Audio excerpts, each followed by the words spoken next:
Hi guys, welcome back. My name is C. Shantu Mandaria. Welcome you all to the chapter number 3, which is called as members and shareholders.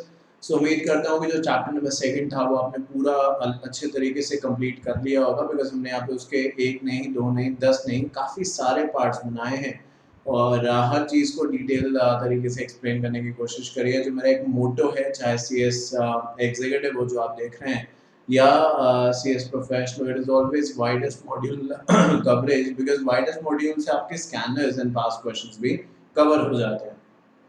तो इसी के साथ अब मैं आज chapter number 3 जो है वो स्टार्ट कर रहा हूँ, and this is the part number 1 for that.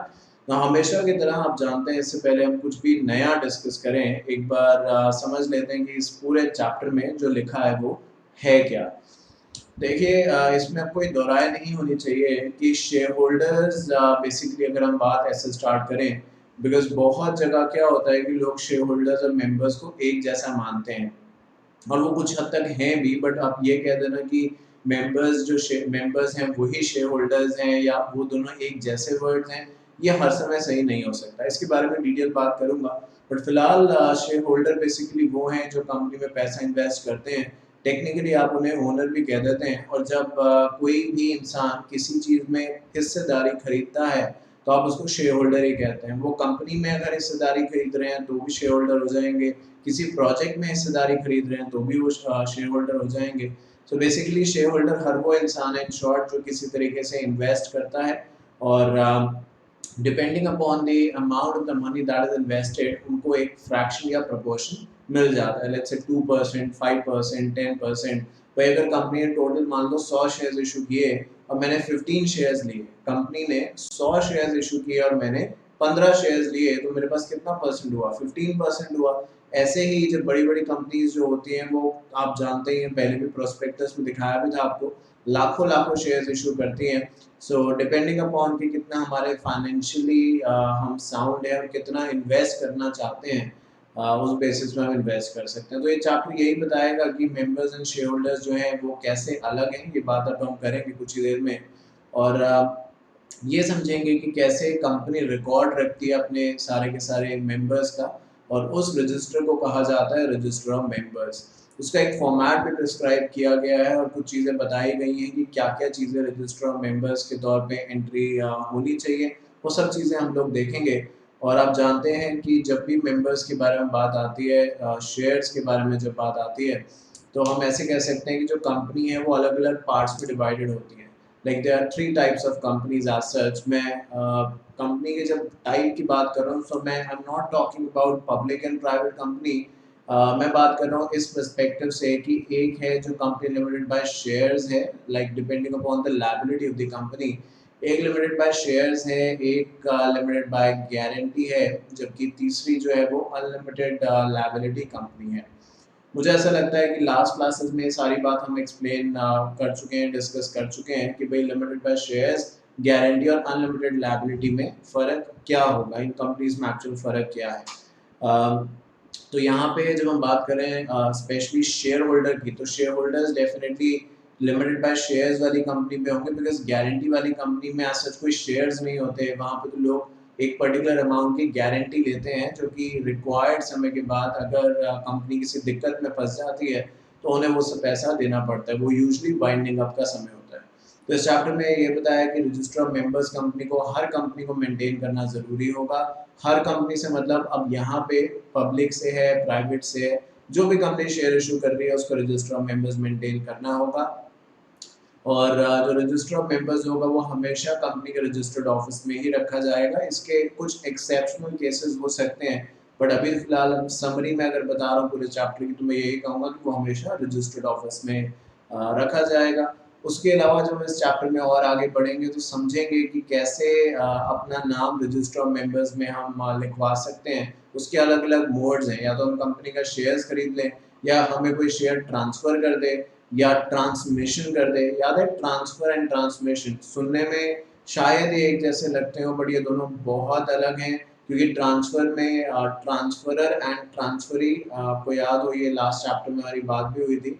एक शेयर ट्रांसफर फॉर्म होगा जो कंपनी को भेजा जाएगा, उसमें दोनों लोग साइन करेंगे, SH4 उसका नाम होगा, और उसके बेसिस पे ट्रांसफर जो है वो एग्जीक्यूट होगा या कंपनी जो है अपना रजिस्टर्स अपडेट करेगी। देखिए ये चैप्टर 3 जो मैं आज अभी बता रहा हूँ इसके जो डायरेक्टली यहाँ से देख रहे हैं उनको रिकमेंडेशन है ये मेरी कि वो चैप्टर सेकंड के पूरे ही पार्ट्स देखें, बिकॉज मैं अगर गलत नहीं हूँ तो वहाँ पर मैं मेरे हिसाब से जो मुझे याद आ रहा है 15 या 16 पार्ट्स बनाए हैं और हर पार्ट ऑलमोस्ट ऑलमोस्ट 1 घंटा या उससे ज़्यादा का कुछ है। मतलब कुछ पार्ट्स ऐसे भी हैं जो 40-45 मिनट्स के हैं, जबकि कुछ पार्ट्स ऐसे भी हैं जो 1 घंटा या 1 घंटा 15 या 20 मिनट के। सो ओवरऑल 1 आवर ईच के आसपास आप मान सकते हैं। तो मुझे ऐसा लगता है वो बहुत एक्सटेंसिव बात थी, कंपनी लॉ को अगर हमें समझना है तो वो चैप्टर तो बहुत ही ज़रूरी था देखना। बट अब क्योंकि उससे आगे बढ़ चुके हैं तो बहुत ऐसी बार मैं कहूँगा यहाँ पे चीज़ें जो चैप्टर सेकंड से रिलेट करेगी और बीच बीच में याद भी दिलाता रहूँगा आपको, बट बता रहा हूँ कि second chapter was one of the really important chapter, क्योंकि हम मॉड्यूल के बेसिस पे चल रहे हैं तो आप जानते हैं कि सारा कंटेंट आपका कवर हो रहा है।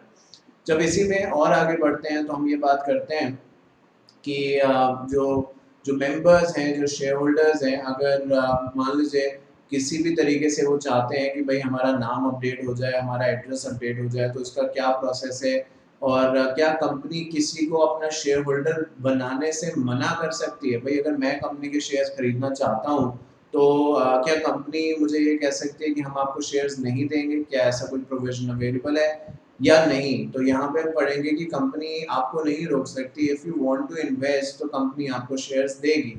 हाँ, ये ठीक है कि सब लोग कंपनी के शेयर होल्डर शायद इसलिए नहीं बन सकते, जैसे अगर कोई इंसॉल्वेंट है या कोई बैंकरप्ट है या कोई अनसाउंड माइंड है, तो ऑब्वियसली वो शेयर होल्डर नहीं बन सकता। बट अदर देन दैट मुझे नहीं लगता कि कंपनी क्यों किसी को अपना शेयर होल्डर बनाने से मना करेगी, क्योंकि जो भी शेयर होल्डर बन रहा है वो कुछ ना कुछ अमाउंट ऑफ इन्वेस्टमेंट कंपनी को दे रहा है। तो ये सब बातें भी हम इस चैप्टर के दौरान करेंगे और समझेंगे टुवर्ड्स द एंड जाके रेजोल्यूशन के बारे में, ड्राफ्टिंग के बारे में, वो भी मैं आपको करके दिखाऊंगा, जैसे कि मैंने लास्ट क्लास में आपको अपने वर्ड्स में लिख के दिखाया था, काफी इजी बना दिया था, वो सारा का सारा मैं आपको बताने वाला हूँ। सो आइए let's get started with the chapter number 3 CS executive company law, name of the chapter member and share holder. This is the part number 1। My name is CS Shantanu Bhandari. तो चलिए, इस पिक्चर से काफी कुछ क्लियर हो रहा होगा कि शेयर होल्डर्स क्या करते हैं। हिस्सेदारी है तो ये पिज्जा मान लीजिए या कुछ भी, आप पिज्जा तो खाते होंगे है ना, तो ये उसी का एक एक फ्रैक्शन देखिए, कोई कोई ले जा रहा है, किसी के पास थोड़ा कम है, किसी के पास थोड़ा ज्यादा है। वो शायद इसलिए क्योंकि जिसने जितना इन्वेस्ट किया उसके बेसिस पे उसको उतना रिटर्न मिलेगा। तो चलिए इंट्रोडक्शन से बात हम करनी स्टार्ट करते हैं। लिखा है हु आर द मेंबर्स। सबसे पहले हमें ये समझना है कि जो मेंबर्स हैं वो यहाँ पे बताया जा रहा है कौन। So लिखा है company is composed of members, though it has its own separate identity या entity. The members of the company are the person who for the time being constitute the company as a corporate entity.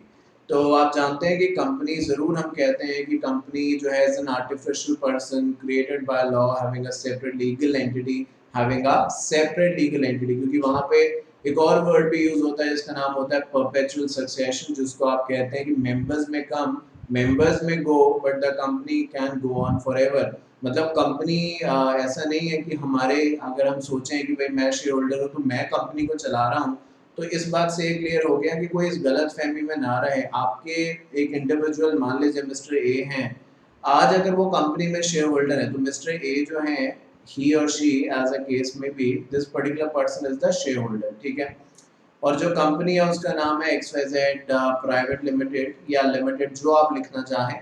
मैंने आपसे पहले भी बताया था कि अगर अलग से कुछ होगा, जैसे कुछ एग्जांपल्स फॉर श्योर ऐसे मैं दूंगा और मैं दे चुका हूं जो सिर्फ और सिर्फ लिमिटेड कंपनीज पे एप्लीकेबल है, प्राइवेट पे नहीं है। और कुछ ऐसे होंगे जो सिर्फ प्राइवेट पे हैं और लिमिटेड पे नहीं है। तो मैं आपको बता दूंगा उस समय कि देखो ये वाली चीज़ सिर्फ लिमिटेड कंपनी पे एप्लीकेबल है, ये चीज़ सिर्फ प्राइवेट पे है। जब मैं आपसे कह रहा हूँ कि दोनों में से कुछ भी, सो इट मीन्स कि चाहे आप प्राइवेट कंपनी को एग्जाम्पल में यूज़ करें, मतलब जैसे मैं अभी प्राइवेट कंपनी को कर रहा हूँ या मैं लिमिटेड कंपनी को यूज करूँ, इट इज इक्वली एप्लीकेबल, ये दोनों में बराबरी तरीके से एप्लीकेबल होगा। तो मैं ये कह रहा था कि जैसे ए है, अगर उसने कोई शेयर XYZ प्राइवेट लिमिटेड के अंदर खरीदते हैं और वे सोचे, ए जो है वो ये सोचे कि भाई मैं शेयर होल्डर हूँ, मैं जैसा चाहूंगा वैसा होगा, अगर मैं ये शेयर बेच दूंगा तो कंपनी बंद हो जाएगी, तो उसको ये समझा रहे हैं ए, भाई ये गलत फहमी में मत रहना है। ये ठीक है बिल्कुल कि आप शेयर होल्डर हैं तो आप ओनर हैं, एक हिस्सेदारी आपके पास है, तो उतने हिस्से के आप ओनर हैं कंपनी में। पर ये सोचना कि आप शेयर बेच देंगे तो कंपनी बंद हो जाएगी, ये गलत है। बिकॉज कंपनी किसी के आने और जाने से नहीं चलती, कंपनी चलती चली आ रही है और चलती चली जाएगी जब तक कंपनी को चलना होगा। ए या बी या मैं या आप, हम में से कोई ऐसा नहीं है जो कंपनी को चलने से रोक सके। मैंने पहले भी आपको एग्जांपल दिया था कि एक जगह एक मीटिंग हो रही थी, वहाँ पे एटम बम जो था, एटम बम जान के यूज किया, बम भी कह सकता था, बट एटम बम इसलिए किया क्योंकि एटम बम की ग्रेविटी बहुत ज्यादा होती है। आपको पता होगा पहले जब हिरोशिमा नागासाकी नाम सुने होंगे, एटम बम गिरा दिया था, सालों साल तक, आज भी इवन जब 21st सेंचुरी की बात करते हैं तब भी लोगों में उसके इफेक्ट्स दिखते हैं। तो कहने का मतलब यहाँ पे ये है कि एटम बम वहाँ पे हो गया, एक्सप्लोड हो गया, सब ऑब्वियसली जो थे वहाँ पे अनफॉर्चुनेटली सबकी डेथ हो गई, बट कंपनी नहीं मरी। Because company is an artificial person. जो चीज आर्टिफिशियल है या जो चीज एग्जिस्टेंस में ही नहीं आई, उसकी डेथ कहाँ से हो सकती है। आपके फोन है या कोई ये पेन है, मैंने पहले भी बोला था, ये पेन है, इसको मैं यहाँ पे रख दूंगा, ये लिविंग और डेड का सवाल ही पैदा नहीं होता, because this is an artificial thing. तो यहाँ पे भी यही कहा गया है कि कंपनी जो है वो मेंबर से बनती है, और इसमें कोई दो राय नहीं है कि कंपनी की अपनी खुद की पहचान है, उसका खुद का नाम है, वो खुद के नाम पे प्रॉपर्टी खरीद सकती है, वो खुद के नाम पे दूसरों पे केस फाइल कर सकती है।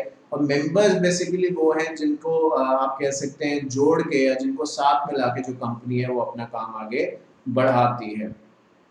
ये एक पिक्चर यहाँ पे आप देख सकते हैं, आई एम श्योर आपको ये समझ में आ रहा है कि ये बोर्ड रूम है, और यहाँ पे ये बोर्ड जो चेयर्स पे बैठे हुए सारे बोर्ड ऑफ डायरेक्टर्स हैं, और ये जो आप अगल बगल लोग खड़े हुए देख रहे हो ऊपर भी और इधर नीचे भी पिक्चर के, और ये दरवाजे के पास, ये कौन होंगे, क्या लिखा है, shareholders gain some ground.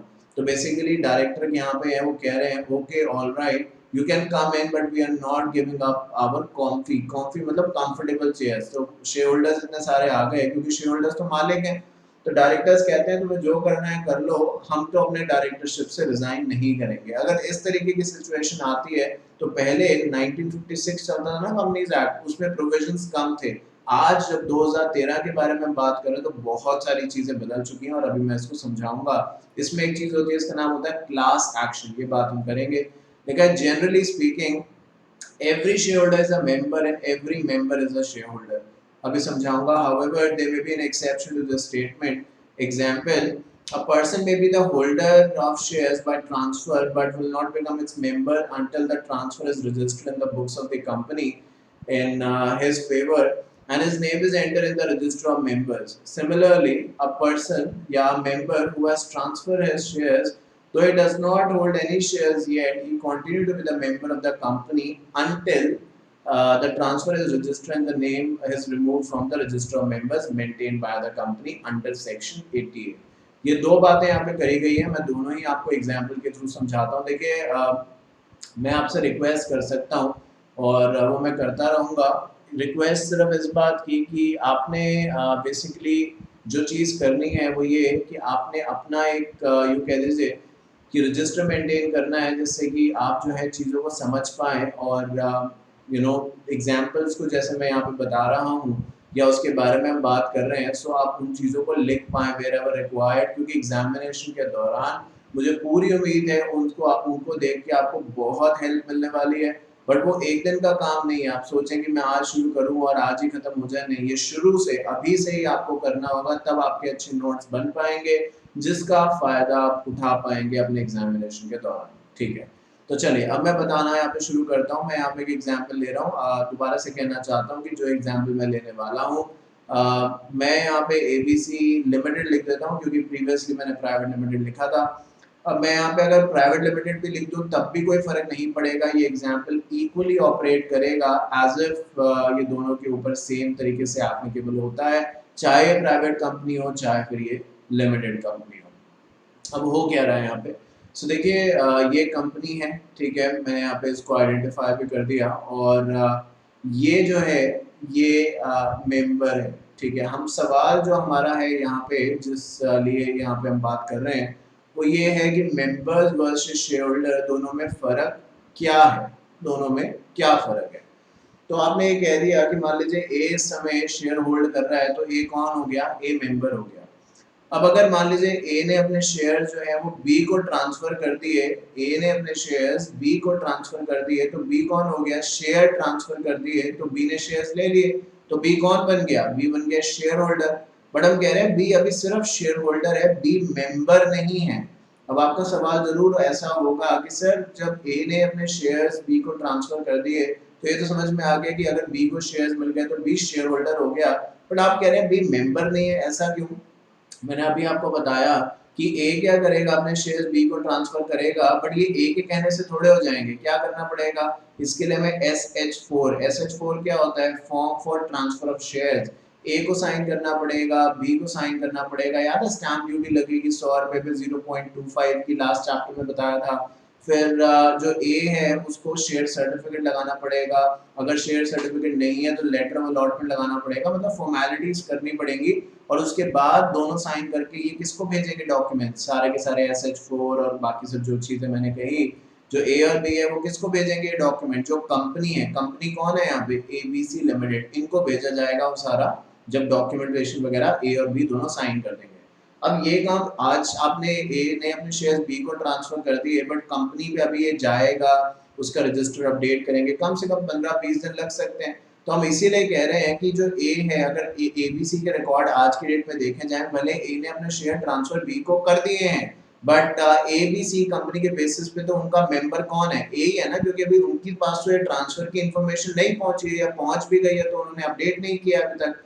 तो इसीलिए हम ये कह रहे हैं कि जब ए ने अपने शेयर्स बी को दे दिए तो बी कौन बन गया, शेयर होल्डर बन गया, बट बी मेंबर तब तक नहीं बनेगा जब तक क्या ना हो जाए, जब तक ये जो ABC की रजिस्टर ऑफ मेंबर्स हैं जो वो मेंटेन करते हैं, जिसको मैं यहाँ पे ROM लिख रहा हूँ, रजिस्टर ऑफ मेंबर्स, जिसमें सारे के सारे मेंबर्स की इंफॉर्मेशन है, जब तक ABC अपना रजिस्टर ऑफ मेंबर्स अपडेट नहीं करते, और उस अपडेट में क्या होगा, वो ए का नाम हटाएंगे और किसका नाम लिखेंगे, बी का, तब तक बी सिर्फ शेयर होल्डर रहेगा। जब बी का नाम अपडेट हो जाएगा तो बी क्या हो जाएगा, शेयर होल्डर भी हो जाएगा और मेंबर भी हो जाएगा।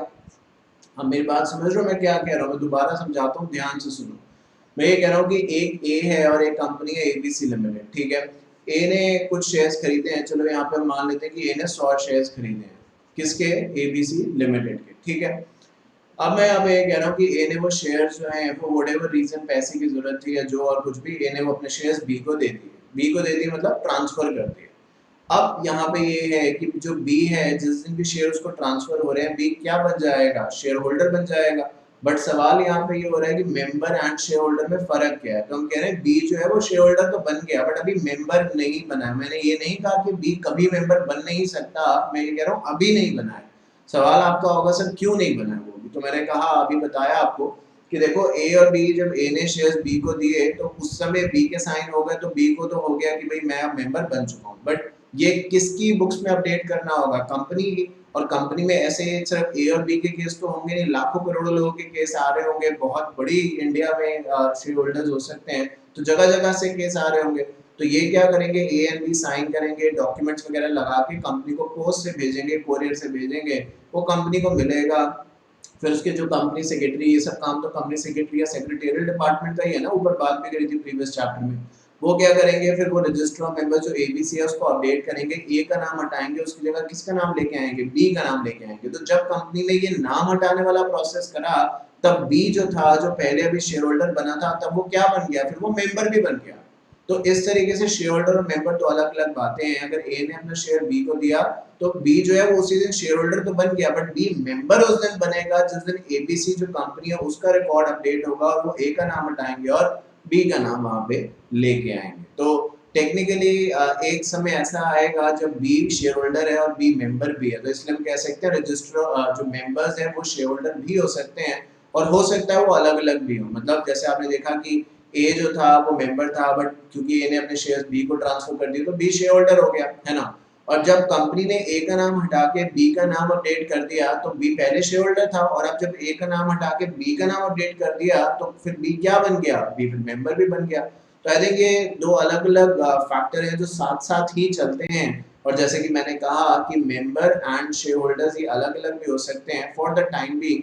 बाद में तो इनको एक होना ही होगा, but yes this is the example जिसके बेसिस पे आप इसको समझ सकते हैं, जो बात मैंने आपको बताई, और एग्जैक्टली यही चीज जो है वो यहाँ पे लिखी गई है कि आप देख लो ना, यहाँ पे लिखा हुआ है, अगर आप दोबारा देखना चाहो, example of person may be the holder of shares. जैसे ए, हमारे एग्जाम्पल में कौन था होल्डर ऑफ शेयर? ए था ना, ये देखो, ये a holder of shares, but will not become its member until the transfer is registered in the books of the company in the favor and his name is entered in register of members। तो basically अगर ए जो है, ए ने अपना share जो है वो B को ट्रांसफर कर दिया, तो बी कौन बन गया? Holder of shares. बट बता रहे हैं बी मेंबर तब तक नहीं बनेगा जब तक जो कंपनी है वो ए का नाम हटा के बी का नाम अपडेट उसमें ना कर दे। तो इस तरीके से ये प्रोसेस चलता है। उसके आगे लिखा है, in company limited by guarantee the person who are liable under guarantee clause in its MOA are the members of the company. मैंने ऊपर भी समझाया आपको कि depending upon the liability of the company हम उसको limited by shares, limited by guarantee and unlimited liability company कह सकते हैं। Practically 99.99% company limited by shares ही होती है। अनलिमिटेड कंपनी अगर कोई बना रहा है, सो I don't see why unlimited company, because company का तो एक सबसे बड़ा पॉइंट ही यही है कि उसके अंदर लायबिलिटी लिमिटेड है। अगर वही फैक्टर आपने छोड़ दिया, क्योंकि जब हम कह रहे हैं कि अनलिमिटेड कंपनी, तो किस चीज को अनलिमिटेड कह रहे हैं? अनलिमिटेड कह रहे हैं हम लायबिलिटी को। तो फिर वही फर्क बात हो गई जो हमने प्रीवियसली भी करी थी कि फिर पार्टनरशिप में और कंपनी में फर्क क्या रहेगा? भाई पार्टनरशिप में तो अनलिमिटेड लायबिलिटी थी और इसी को तो बचने के लिए कंपनी का कंसेप्ट आया था। तो unlimited liability company practical life में नहीं एग्जिस्ट करती है, बस उसका एक टाइप है कि आप कर सकते हैं, बट क्यों करेंगे ये अपने आप में एक लॉजिक है, तो ऐसा कोई करता नहीं है। जबकि limited by guarantee company exist करती हैं, बट बहुत बहुत कम करती हैं, और इसके अंदर कोई शेयर्स इशू नहीं होते। इसके अंदर जिसने जितनी गारंटी दी है, मान लो मैं और आप मेंबर्स हैं, ठीक है, तो मैंने कह दिया कि भाई ये जो लिमिटेड बाय गारंटी वाली कंपनी, अगर कंपनी कल बंद होगी या वाइंडिंग अप में जाएगी या पैसे की जरूरत पड़ती है, तो मैं बोलता हूँ कि शांतनु भंडारी होने के नाते मैं गारंटी लेता हूँ कि मैं 1 लाख रुपए दूंगा। आप कहते हैं मैं फलाना होने के नाते, जो भी आपका नाम है, कहते हैं मैं गारंटी लेता हूँ कि मैं कंपनी को इतने पैसे दूंगा। तो हमने क्या कर दिया, ये गारंटी दी है, और जो जो गारंटी देते हैं वही लिमिटेड बाय गारंटी वाली कंपनी के मेंबर्स बन जाते हैं, क्योंकि लिमिटेड बाय गारंटी कंपनी में शेयर्स नहीं होते। ठीक है, आगे बात करते हैं कि मेंबर कौन होता है भाई। तो लिखा है अकॉर्डिंग टू सेक्शन 2, कैसे पढ़ेंगे इसको? सेक्शन 2 को क्या बोलेंगे? अब तो आपको तो याद होना चाहिए, क्या बोलेंगे इसको? सेक्शन 2 क्लॉज, बिल्कुल सही, clause 55 of the Companies Act, member in relation to the company means, member कौन कौन है, मैंने अभी बताया भी था आपको। The members कौन कौन है? The subscribers to the memorandum of the company who shall be deemed to have agreed to become the members on its registration. Every other person who agrees in writing to become the member of the company, every person holding shares of the company and whose name is entered as beneficial owners in the record of depository. मुझे ऐसा लगता है कि depository वाली बात भी देखो कितना सब कुछ रिलेट हो रहा है। अब आपको खुद ही लग रहा होगा कि सर झूठ नहीं कह रहे, गलत नहीं कह रहे, डिपॉजिटरी यहाँ पे कहीं नहीं है, बट प्रीवियस चैप्टर में हमने कोई कसर नहीं छोड़ी है समझने में कि इंडिया में कितने डिपॉजिटरी हैं, कितने हैं। ये वी विक्ट्री का साइन अभी मत दिखाओ, ये बाद में जिस दिन पास हो जाओगे उस दिन ये करना, बट फिलहाल कितने हैं? 2 हैं। कौन कौन से हैं? एनएसडीएल और सीडीएसएल, यही है ना। जबकि डिपॉजिटरी पार्टिसिपेंट्स कितने, हमने कहीं नहीं पढ़ा कितने, बिकॉज वो बहुत सारे हैं। डिपॉजिटरी पार्टिसिपेंट हर वो बैंक है, हर वो फाइनेंशियल इंस्टीट्यूशन है, हर वो ब्रोकरेज हाउस है जो हमारा डीमैट अकाउंट खुलवाता है कि नहीं? ये बात बताई थी मैंने, वही बोला था लास्ट क्लास में, देखो दोबारा से वही हो गया। तो सवाल ये हो रहा है कि मेंबर कौन कौन है। तो सबसे पहला पॉइंट है कि भाई जब कंपनी बन रही होती है, तो ये भी बताया था मैंने, सब्सक्राइबर्स, क्योंकि लास्ट जो चैप्टर है वो कौन सा था? शेयर्स का था। तो ये सब कुछ शेयर से ही तो है। मुझे एक बात बताओ, शेयर्स के बगैर मेंबर कोई बन नहीं सकता, क्योंकि मैंने अभी बताया कि जैसे ये ए है, ये अपने शेयर्स अपने क्या दे रहा है? शेयर्स बी को दे रहा है। ए क्या दे रहा है? अपना शेयर्स बी को दे रहा है। तो शेयर्स के बगैर तो फिर कुछ बात हो ही नहीं सकती। तो जब कंपनी बनती है तो क्या साइन, 2 इंपॉर्टेंट डॉक्यूमेंट होते हैं कंपनी के, एक का नाम होता है एमओए और दूसरे का नाम होता है एओए, है ना। एमओए मतलब मेमोरेंडम ऑफ एसोसिएशन, एओए मतलब आर्टिकल्स ऑफ एसोसिएशन। मेमोरेंडम में क्या लिखा होता है? मेमोरेंडम में लिखा होता है ऑब्जेक्टिव्स, जबकि आर्टिकल में लिखा होता है इंटरनल फंक्शनैलिटी, लाइक शेयर्स के बारे में। याद है पिछले बार हमने एक बात करी थी कि जब जब हमें राइट इशू लाना है, स्वेट इक्विटी शेयर्स का इशू लाना है, ऐसा कुछ भी करना है, तब क्या करना पड़ेगा, हम लोग को आर्टिकल्स को देखना पड़ेगा। मतलब कुछ भी है जो शेयर से रिलेटेड है, अगर आपने कहीं भी शेयर्स का वर्ड पढ़ा है ना, और कुछ भी एग्जाम में प्रोसेस आता है, आपको कुछ याद हो या ना हो, ये आपको ध्यान रखना है कि शेयर्स का कोई भी काम तब तक नहीं हो सकता जब तक वो आर्टिकल्स और एसोसिएशन में स्पेसिफिकली अलाउड ना कर रखा हो, तब तक आप वो काम नहीं कर सकते। तो यहाँ पे उन्होंने यही कहा कि जब कंपनी बनती है तो दो डॉक्यूमेंट जैसे मैंने बताया एमओए और एओए साइन करे जाते हैं, और मेमोरेंडम में क्या है, सब्सक्राइबर्स होते हैं। सब्सक्राइबर्स जैसे यूट्यूब में आपने हमारा पता नहीं चैनल सब्सक्राइब किया है कि नहीं, अगर नहीं किया तो करना चाहिए आपको। तो उसमें क्या है कि सब्सक्राइबर्स मतलब आप उस चीज को ऑप्ट कर लेते हैं। तो जब कंपनी बन रही होती है, आप जानते हैं मैंने लास्ट क्लास में बताया था कि मिनिमम मेंबर्स कितने बताया था, लिखवाया था पूरा, जल्दी से बताओ जरा। कि प्राइवेट कंपनी, ध्यान से पहले क्वेश्चन सुनो, प्राइवेट कंपनी में डायरेक्टर नहीं पूछ रहा, प्राइवेट कंपनी में कितने मेंबर्स होते हैं, मिनिमम बताओ पहले। मिनिमम प्राइवेट कंपनी, प्राइवेट बोला है पब्लिक नहीं, प्राइवेट छोटी है कंपनी, ध्यान रखना, कितने मेंबर्स होते हैं। ठीक है, कोई बच्चा कह रहा है कि सर आपने बताया था लास्ट क्लास में कि प्राइवेट कंपनी में मिनिमम 2 मेंबर्स होते हैं, बिल्कुल सही है। मैक्सिमम कितने हो सकते हैं प्राइवेट कंपनी के, मैक्सिमम मेंबर्स ज्यादा से ज्यादा, प्राइवेट कंपनी पब्लिक नहीं, प्राइवेट कंपनी के मैक्सिमम कितने हो सकते हैं। अच्छा, अच्छा कोई बच्चा कह रहा है 200 हो सकते हैं, ठीक है बिल्कुल सही है। ऐसे ही अगर पब्लिक कंपनी की बात करें तो वहां पे कम से कम कितने मेंबर्स होंगे, फिर कोई कह रहा है सर 7 होंगे। और अनलिमिटेड कितने, मैक्सिमम कितने होंगे, वो होंगे अनलिमिटेड, कोई भी लिमिट उसके ऊपर नहीं होगी, है कि नहीं। अब हम यहाँ पे ये कह रहे हैं, ये जो आप 2 और 7 देख रहे हैं ना, ये 2 किसके हैं, प्राइवेट के मिनिमम है, और 7 जो है पब्लिक के हैं। तो हम यहाँ पे ये कह रहे हैं कि सब्सक्राइबर मतलब जब कंपनी बनती है तो मिनिमम आपको इतने मेंबर्स तो चाहिए, प्राइवेट में 2 चाहिए, पब्लिक में 7 चाहिए। तो ये क्या करते हैं, एमओए पे साइन करते हैं, मैं आपको दिखाऊंगा अभी एमओए कैसा दिखता है। ये एमओए पे साइन करते हैं कि भाई हाँ हम मेंबर्स बनने के लिए तैयार है। तो कह रहे हैं मेंबर्स बनने का एक ये तरीका है कि जब कंपनी बन रही हो तभी आप उसके मेंबर बन जाओ और शेयर्स ले लो। दूसरा पॉइंट ये है, every other person who agreed in writing to become the shareholder. अब याद है आपको, एक हमने बात करी थी आईपीओ की, पता है आपको आईपीओ क्या होता है, मैंने ये भी बताया था कि आईपीओ कौन सी कंपनी ला सकती है, सिर्फ और सिर्फ पब्लिक कंपनी। पब्लिक भी 2 होती है, होती है लिस्टेड और एक अनलिस्टेड। तो कौन सी कंपनी आईपीओ ला सकती है, लिस्टेड, जिसके शेयर्स मार्केट में, स्टॉक मार्केट में आते हैं। इंडिया में 2 स्टॉक मार्केट हैं जो रिकॉग्नाइज्ड हैं, जहां पे ट्रेडिंग होती है। कौन कौन से, एनएससी, और दूसरा कौन सा है जल्दी से बताओ, बीएससी। तो कौन कौन सा है, एनएससी और बीएससी, है कि नहीं। तो यहाँ पे ये बताया जा रहा है सेकंड पॉइंट के अंदर कि कोई भी बंदा, जब एक तो ये है कि जब कंपनी बन रही है तब आप शेयर्स ले लो, दूसरा क्या है कि आप बाद में भी शेयर ले सकते हो अगर कंपनी अपना आईपीओ लेके आती है, यानी लोगों से शेयर इशू करके पैसा लेती है, स्टॉक एक्सचेंज में अपने आप को लिस्ट कराती है। तो स्टॉक एक्सचेंज इंडिया में ये 2 हैं, इस पे लिस्ट कराती है। तो आप क्या कर सकते हैं, वहां से भी शेयर खरीद के कंपनी के मेंबर बन सकते हैं। और तीसरा ये कहा गया है, every person holding shares of the company and whose name is entered as beneficiary owner in the records of the depository.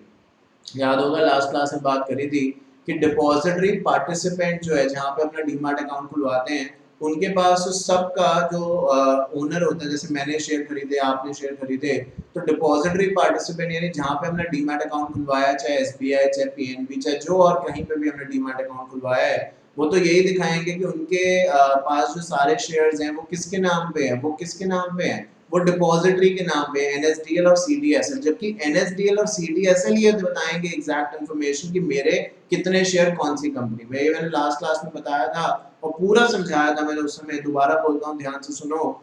मैं ये कह रहा हूँ कि जो इंडिया में 2 डिपॉजिटरी हैं, तो मैं यहाँ पे कह रहा हूँ कि भाई जब हम शेयर्स खरीदते हैं तो डिपॉजिटरी पार्टिसिपेंट के साथ हमें पहले अपना डीमैट अकाउंट खुलवाना पड़ता है अगर इलेक्ट्रॉनिक शेयर्स हैं, है ना।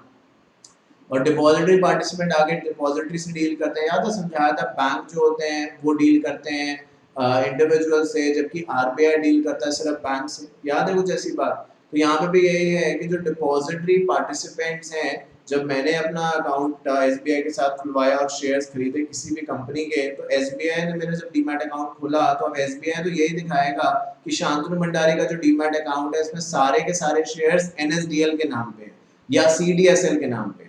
अब सीडीएसएल या एनएसडीएल जो भी डिपॉजिटरी है उस कंपनी का जिसके मैंने शेयर्स लिए हैं, वो अपने रिकॉर्ड में पूरा क्लियरली दिखाएगा कि मेरे किस कंपनी के कितने शेयर्स हैं मेरे पास, समझ रहे हो। तो डिपॉजिटरी पार्टिसिपेंट मेरा ये नहीं दिखाएगा डिटेल कि मेरे पास कितने किसके शेयर हैं, वो तो यही दिखाएगा कि मेरे सारे शेयर NSDL के पास हैं या मेरे सारे शेयर CDSL के पास हैं। इनकी फुल फॉर्म की बात हम कर चुके हैं।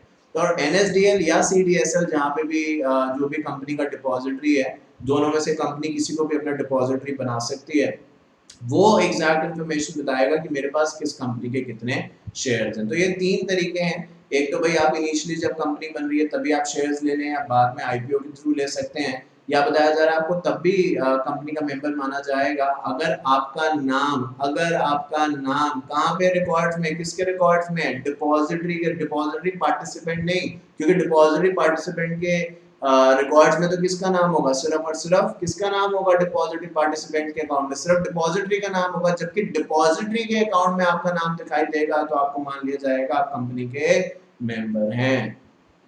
अब सवाल यहाँ पे एक और आएगा, वो ये कि जो नीचे लिखा है every person is competent to contract, because आप जानते हैं कि एक आई एम श्योर आपने ये पढ़ा होगा, बट अगर नहीं भी तो इस एग्जीक्यूटिव के दौरान ज़रूर आप पढ़ेंगे इंडियन कॉन्ट्रैक्ट एक्ट के बारे में, 1872 के बारे में, जहाँ पे ये बताया गया है कि कौन कॉन्ट्रैक्ट जो है वो नहीं कर सकता। जो नाम यहाँ पे आप कह दीजिए जो नीचे चीज़ें लिखी हुई हैं, जिसकी उम्र 18 साल से कम है, या जो साउंड माइंड नहीं है, मैं ऐसे कह दूँ, या कोई डिस्क्वालीफाई है किसी लॉ से, तो वो डेफिनेटली कॉन्ट्रैक्ट नहीं कर सकता, या कोई अगर इंसॉल्वेंट है तो वो भी कॉन्ट्रैक्ट नहीं कर सकता।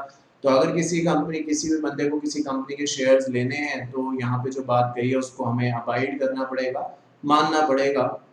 Every person is competent to contract who is at the age of majority according to the law to which he is subject। ये भी समझाऊंगा मैं according to the law वाली बात। Of sound mind is not disqualified by the law to which he is subject। तो competent to contract उसी को माना जाएगा जिसकी एज मेच्योरिटी की हो चुकी है, जो मेजर हो चुका है, मतलब माइनर नहीं है। बट इसके आगे ये भी लिखा है according to the law to which he is subject. अब इसका मतलब क्या है, हम तो यही समझते थे कि मेच्योरिटी की जो उम्र है वो 18 साल या उससे ज़्यादा है, आप मेच्योर हो जाते हैं एज पर द लॉ, आपको वोटिंग राइट जो है वो आ जाता है, ड्राइविंग लाइसेंस बन सकता है आपका।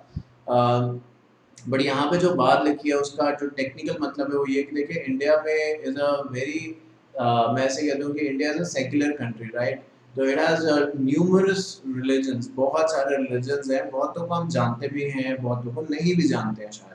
अब क्या है कि जब और सब इंसानों के बनाए हुए हैं, क्योंकि भगवान तो कह नहीं सकता, बस इतनी कमी है, बाकी तो अलग अलग तौर पे हर जगह लिखा गया है। और हर धर्म अल्टीमेटली अपनी सारी बात कह के यही कहता है कि गॉड इज वन। तो अगर गॉड इज वन है तो इतने बना क्यों दिए। पीके मूवी आपने देखी ही होगी, और ओ माय गॉड उससे पहले आई थी तो वो भी आपने शायद देखी होगी। तो क्या है इस बात से मतलब कि बहुत सारे ऐसे रिलीजन्स हैं जहाँ पे बताया गया है कि मेच्योरिटी की एज जो है वो 18 साल नहीं होगी, क्योंकि 18 तो मिनिमम सबको रखनी है। तो उन्होंने कहा 18 नहीं होगी, हमारे रिलीजन में मेच्योरिटी की जो एज है वो 20 होगी, या हमारे में मेच्योरिटी की जो उम्र है वो 19 होगी। तो उन्होंने कहा कि भाई देखो, अगर आप कोई स्पेसिफिक लॉ फॉलो करते हो या कोई स्पेसिफिक रिलीजन फॉलो करते हो जहाँ पे ये लिखा हुआ है कि मेजोरिटी की एज जो है वो 19 है या 20 है, तो फिर आपके ऊपर वो एप्लीकेबल है। बट इन जनरल अगर आप कोई ऐसा कोई भी लॉ नहीं फॉलो कर रहे हैं तो फिर सभी के ऊपर 18 साल है, यानी 18 साल के ऊपर जब आप हो जाते हैं तो आप अपने आप को मेजर कह सकते हैं। उसके बाद ये लिखा है कि आप तभी शेयर्स खरीद सकते हैं जब आप साउंड माइंड के हों और डिस्क्वालीफाइड नहीं होने चाहिए आप। Modes of acquiring membership subscribers to the memorandum. अब आप देखिए, कुछ देर पहले मैं आपसे कह रहा था कि मेमोरेंडम कैसे होगा, क्या होगा, ये यहाँ पे आप देख सकते हैं। मेमोरेंडम का ही एक पेज है। कहने के लिए तो मेमोरेंडम में ऑब्जेक्टिव लिखे होते हैं, तो ये आखिरी एक पेज होता है जहाँ पे सब्सक्राइबर साइन करते हैं, जो जो कंपनी के शेयर्स लेते हैं। आप देख पा रहे हैं यहाँ पे लिखा है name, address, description and occupation of, पढ़ पा रहे होंगे शायद, सब्सक्राइबर्स, कितने शेयर्स लिए हैं, अपना नाम, सिग्नेचर्स आपको यहाँ पे करने पड़ेंगे। और यहाँ पे ये जो है ये बेसिकली विटनेस, यानी जो प्रैक्टिसिंग कंपनी सेक्रेटरी है, जो आपकी कंपनी सेटअप करा रहा है, क्योंकि आप जानते हैं कि सीएस क्लाइंट्स की हेल्प कर सकता है, कंपनी बनवा सकता है ना। तो सीएस अपने साइन जो है वो इस कॉलम में करेगा जहाँ पे मैंने पीसीएस लिखा है। बाकी जो लोग हैं, जैसे पॉइंट नंबर 1 में मान लो एक कोई बंदा है जिसका नाम, मैं एग्जाम्पल ले रहा हूँ, हो सकता है आपका नाम यही हो, बट ये मेरा एग्जाम्पल है। एक बंदे का नाम है अशोक कुमार, तो ये नाम हो गया। वो कहाँ रहता है, वो एड्रेस वो देंगे यहाँ पे। और उसके बाद बताया जा रहा है कि ऑक्यूपेशन क्या है। तो ऑक्यूपेशन आप लिख सकते हैं कि जैसे कि बिजनेस है, कितने शेयर्स ले रहे हैं, मान लीजिए आप लिख सकते हैं 5000, और यहाँ पे जो अपना साइन है अशोक के जो भी है वो यहाँ पे कर सकते हैं। ऐसे ही दूसरा बंदा अपने बारे में इंफॉर्मेशन देगा, शेयर्स बताएगा, फिर अपना साइन करेगा। ऐसे ही तीसरा, मतलब जितने बंदे हैं, क्योंकि प्राइवेट में दो तो चाहिए ही, तो अगर प्राइवेट कंपनी हम बना रहे हैं, क्योंकि मेमोरेंडम का आखिरी पेज ऐसा ही दिखेगा, चाहे प्राइवेट कंपनी हो चाहे पब्लिक कंपनी हो, उससे कोई फर्क नहीं पड़ेगा, आखिरी पेज जो है वो ऐसा ही दिखेगा। और अगर पब्लिक कंपनी है तो ऑब्वियसली फिर आपको मिनिमम कितने चाहिए, जो पब्लिक कंपनी है वहाँ पे मिनिमम आपको 7 चाहिए। तो जगह मैंने यहाँ पे थोड़ी कम रखी है जिससे कि आपको फॉर्मेट दिखा सकूँ, बट यहाँ पे अपनी इन्फॉर्मेशन जो है इस फॉर्मेट को बड़ा करा जा सकता है और इन्फॉर्मेशन लिखी जा सकती है। तो ये सारी इन्फॉर्मेशन जो है वो लिखी जाएगी और ये हमारा मेमोरेंडम का आखिरी पेज होगा जिसमें सब्सक्राइबर जो हैं वो ये बताएंगे कि वो कितने शेयर जो है वो लेना चाहते हैं। उसके बाद in case of subscribers no application or allotment is necessary to become the member by virtue of his subscribing to the memorandum he is deemed to have agreed to become a member and he becomes a ipso facto member on the incorporation of the company and is liable for the shares he has subscribed. So देखिए इन case of subscribers के बारे में बात करी गई है कि जैसे ही आप किसी कंपनी के शेयर्स को सब्सक्राइब करते हैं आप डायरेक्टली उसके मेंबर बन जाते हैं। मैंने आपसे अभी ऊपर भी बताया जब हम पढ़ रहे थे कि मेंबर की डेफिनेशन क्या है, तो उसमें सबसे जो पहला पॉइंट था वो यही कि जब आप किसी कंपनी के मेमोरेंडम के अंदर जो भी शेयर्स हैं, जो आप मेमोरेंडम का फॉर्मेट देख रहे हैं, यहाँ पे आप सब्सक्राइब करते हैं शेयर्स, यानी अपने आप को सब्सक्राइबर की डेफिनेशन में लाता है तो ऑटोमेटिकली आप मेंबर बन जाते हैं।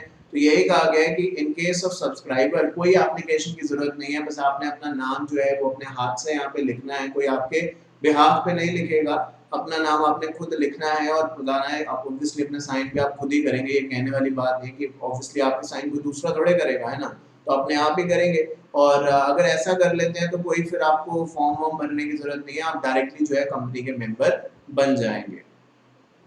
Agreement in writing, second point है, by an application and allotment लिखा है, person who applies for the share become a member when the shares are allotted to him, a notice of the allotment is issued to him and his name is entered on the register of members. The general law of the contract applies to this transaction.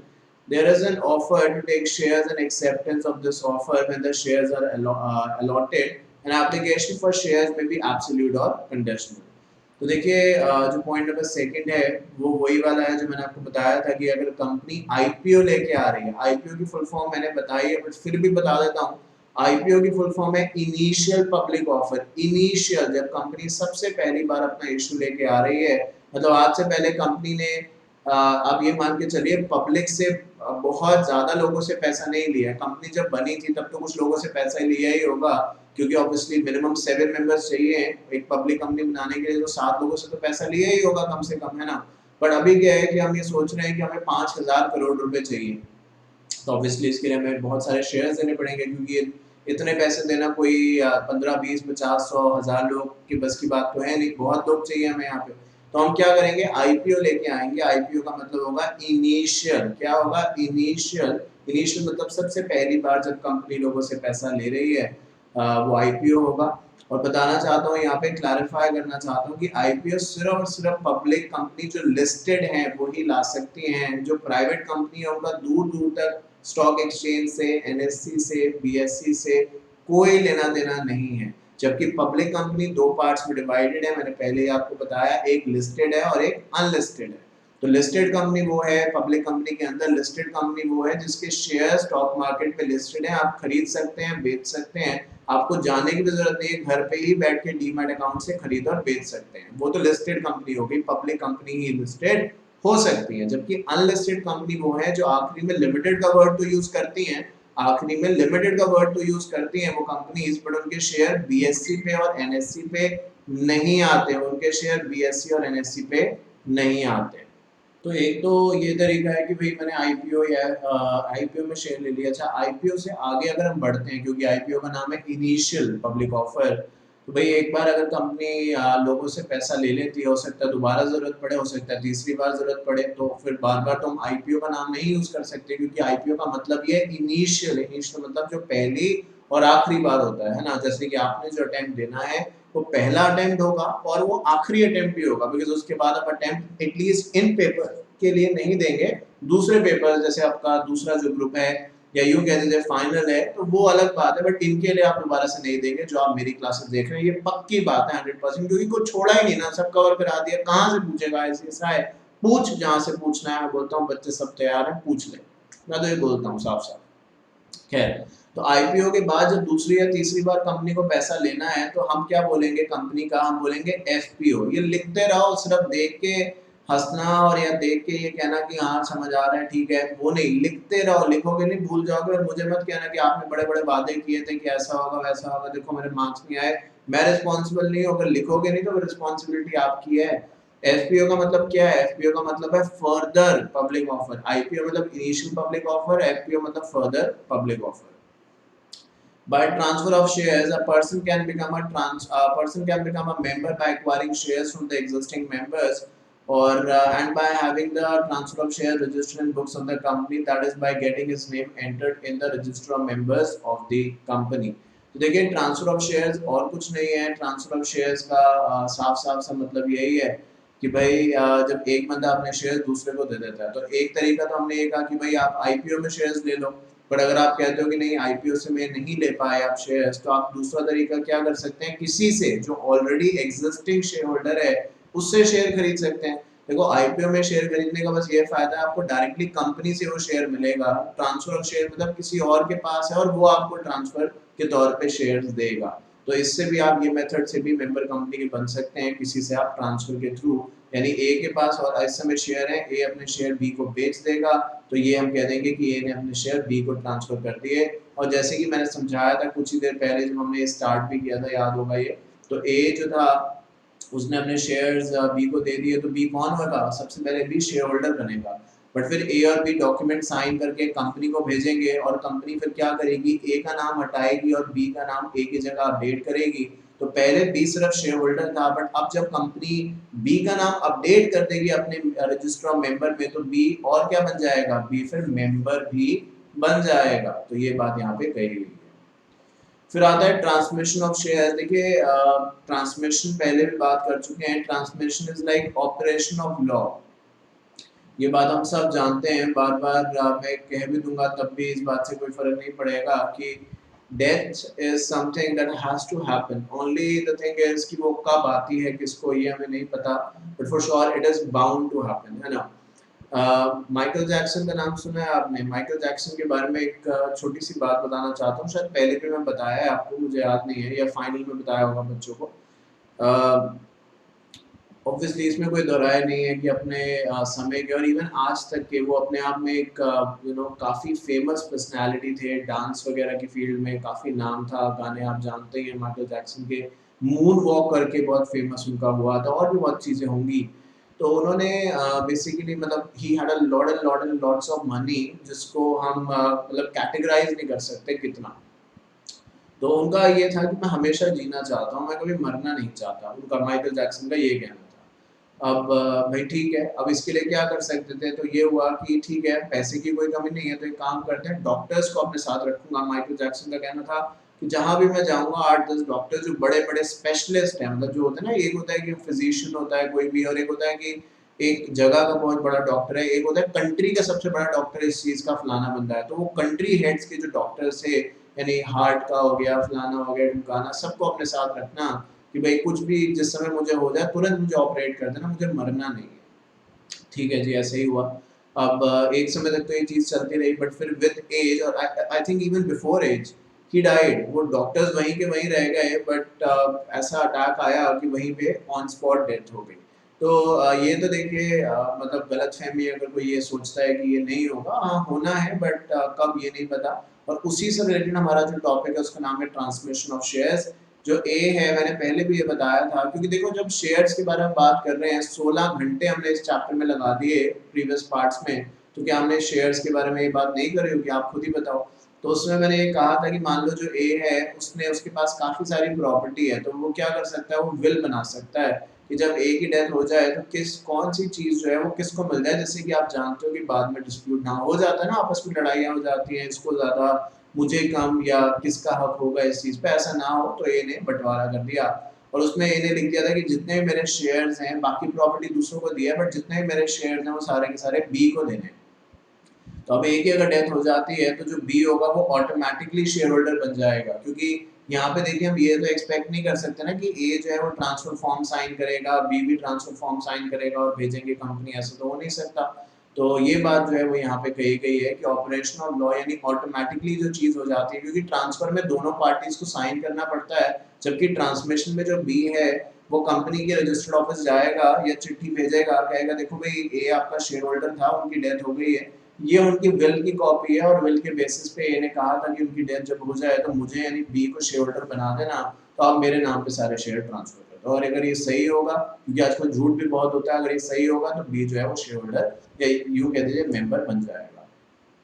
On the death of the member, his executor or the person who is entitled under the law to succeed to his estate gets the right to have the share transmitted and registered in his name in the company register of members.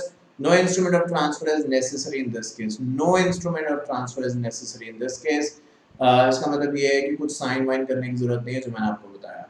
फिर आता है estoppel. Estoppel में आपने ये picture देखी थी, कौन सी picture है अगर मैं आपसे पूछूं, ये जैसे केबीसी में एक दिखाते हैं, बहुत बार बोलते हैं बताओ ये कौन सी है, ऑप्शन देते हैं, पर मैं ऑप्शन नहीं देना चाहता। तो ये कौन सी पिक्चर है जहाँ पे अमिताभ बच्चन का डायलॉग है, कह दिया ना बस कह दिया, क्योंकि स्टॉपल इसी से मतलब है। पहले स्टॉपल का मतलब बताता हूँ, तब तक आप सोचिए।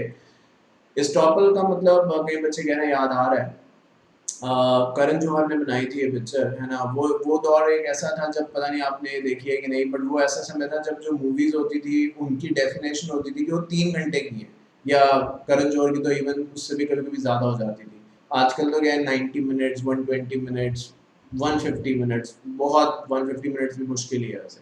खैर, तो एस्टॉपल का मतलब यहाँ पे ये है कि मतलब जो आपने कह दिया उससे आप पीछे नहीं हट सकते। जो यहाँ पे लिखा है, जो कह दिया बस कह दिया, मतलब यही कि जो भी आपने कह दिया उस चीज को अबाइड करना है। अगर आपने कह दिया कि मैं उस कंपनी का मेंबर हूँ, भले आपने झूठ ही बोला कि भाई 4 लोग खड़े हैं, मैं कह दूं कि देखो मैंने 4 लोग खड़े हैं, मैं जानता हूँ कि मुझे अपना इंप्रेशन जमाना है, तो मैं कह सकता हूँ या मैंने ना तेज से बोल सकता हूँ जिससे वो लोग सुने, भाई मैंने भी पिछले हफ्ते गूगल के मैंने एक शेयर 50,000 का था, और मैंने पता है कितने शेयर खरीदे हैं, किसी ने फोन पे, कोई है नहीं उधर पर, जान के अपने आप से ही मैंने पता है कितने शेयर खरीदे हैं, मैंने एक शेयर 50,000 का था, जो भी मतलब 50,000 का था, तो मैंने मैंने जो है वो 1000 शेयर खरीदे हैं, एक शेयर 50,000 का था, 1000 शेयर खरीदे हैं मैंने, लोगों को सुनाने के लिए, ठीक है।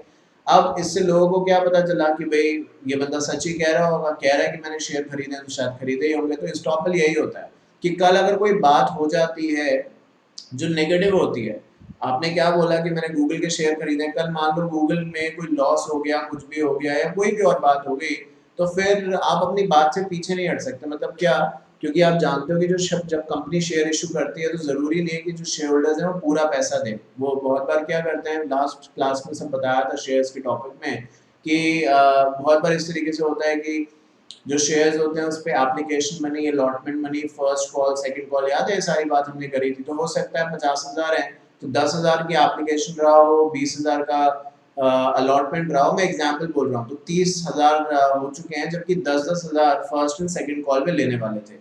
और ये शेयर होल्डर की लायबिलिटी होती है। मैं आपको बता दूं कि शेयर होल्डर, ओनर अपने आप को ऐसे नहीं कह सकता किसी भी चीज का, कोई उसकी कोई अपनी खुद की रिस्पॉन्सिबिलिटी और लायबिलिटी भी होती है। और ये शेयर होल्डर की लायबिलिटी है कि अगर वो किसी भी कंपनी का शेयर होल्डर है या झूठ बोल रहा है कि मैं हूँ, चाहे ना भी हो बट झूठ बोल रहा है कि मैं हूँ, और लोगों ने मान लिया सच में कि वो है, तो in that case that particular person will be liable.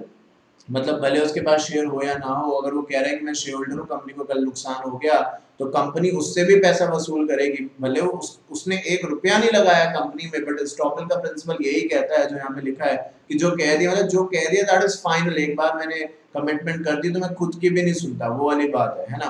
तो यहाँ पे ये लिखा है, a person is deemed to be the member of the company if he allow his name without sufficient cause to be on the register of members, और otherwise क्या लिखा है, और अदरवाइज होल्ड हिमसेल्फ आउट और allow himself to be held as member. या तो उसको पता है कि उसका नाम जो है कंपनी के रजिस्टर ऑफ मेंबर में लिखा है, बट भाई जब मैंने पैसे नहीं दिए तो मैं मेंबर कैसे बन गया, ना किसी ने मुझे शेयर ट्रांसफर किया, ना ट्रांसमिशन हुआ, तो मैं तो मेंबर बना ही नहीं, मैंने ना खरीदे भी नहीं शेयर। तो मैं जानता हूँ एज शांतनु भंडारी कि मैंने कोई पैसा कंपनी में नहीं लगाया, ना मुझे किसी ने ट्रांसफर किया शेयर, ना ट्रांसमिशन से कोई मेरे पास शेयर आया, तो मैं शेयर होल्डर तो नहीं हो सकता।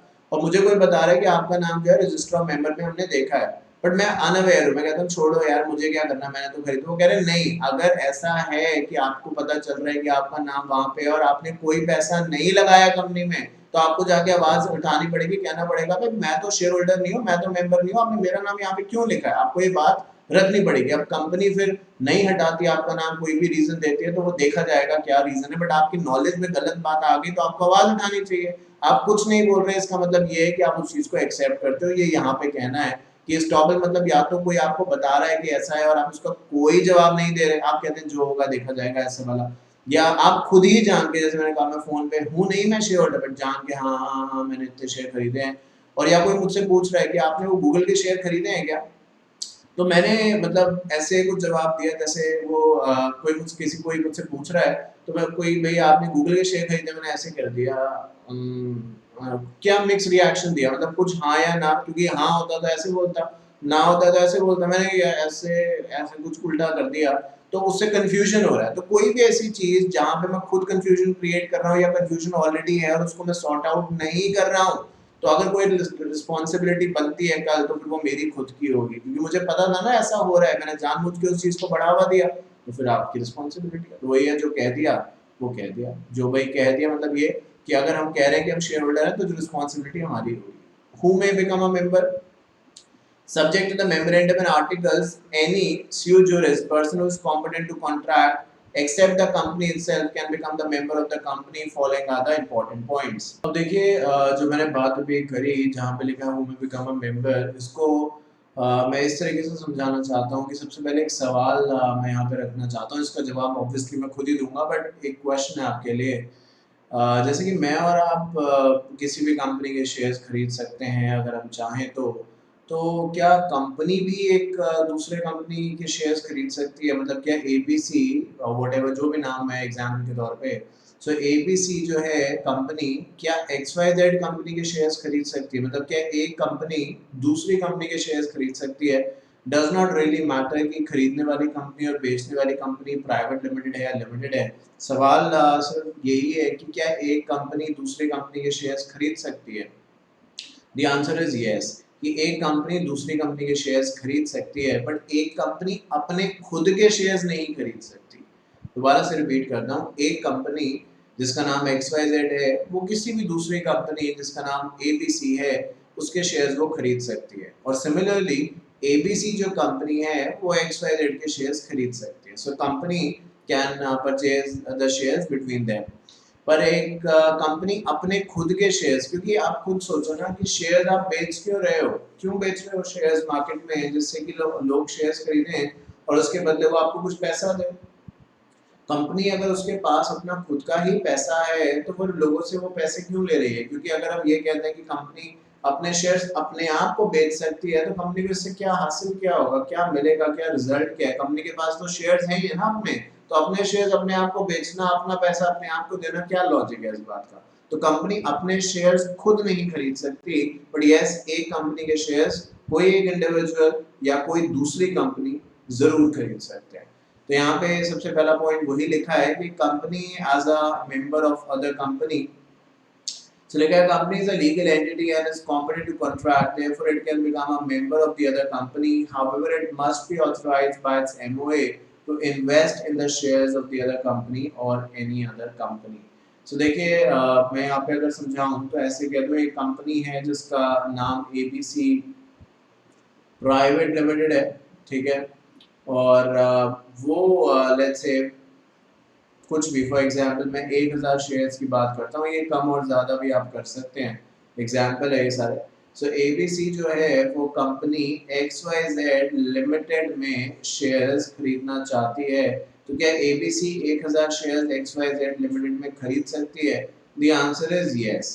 पर इससे पहले कि एबीसी शेयर्स खरीदे, the ABC private limited has to check in their MOA memorandum of association में कि क्या उनके मेमोरेंडम ऑफ एसोसिएशन में ये पावर्स हैं कि वो अपना पैसा जो है वो किसी और कंपनी में इन्वेस्ट कर सकते हैं, बिकॉज टेक्निकली अगर एबीसी 1000 शेयर्स एक्सवाईजेड के खरीद रही है, सो दैट मींस एबीसी जो है वो एक्सवाईजेड में इन्वेस्ट कर रही है। तो ये इन्वेस्टमेंट की जो बात है कि इन्वेस्टमेंट कर सकती है कंपनी या नहीं, और अगर कर सकती है तो कितना, ये सब डिटेल में लिखा रहता है एमओए में।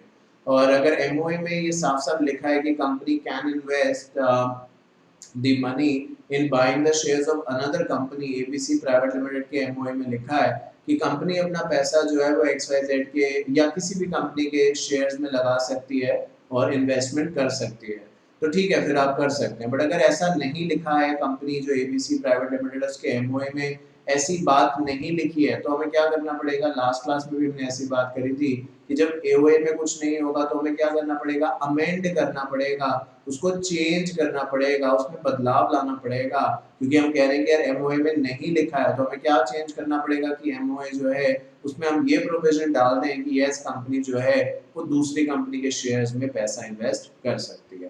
तो मतलब कंपनी लीगली अलाउड है, कंपनीज एक्ट के तौर पे अगर हम बात करें तो इट इज लीगली अलाउड कि कंपनी ऐसा कर सकती है। बट अब ये उसका इंटरनल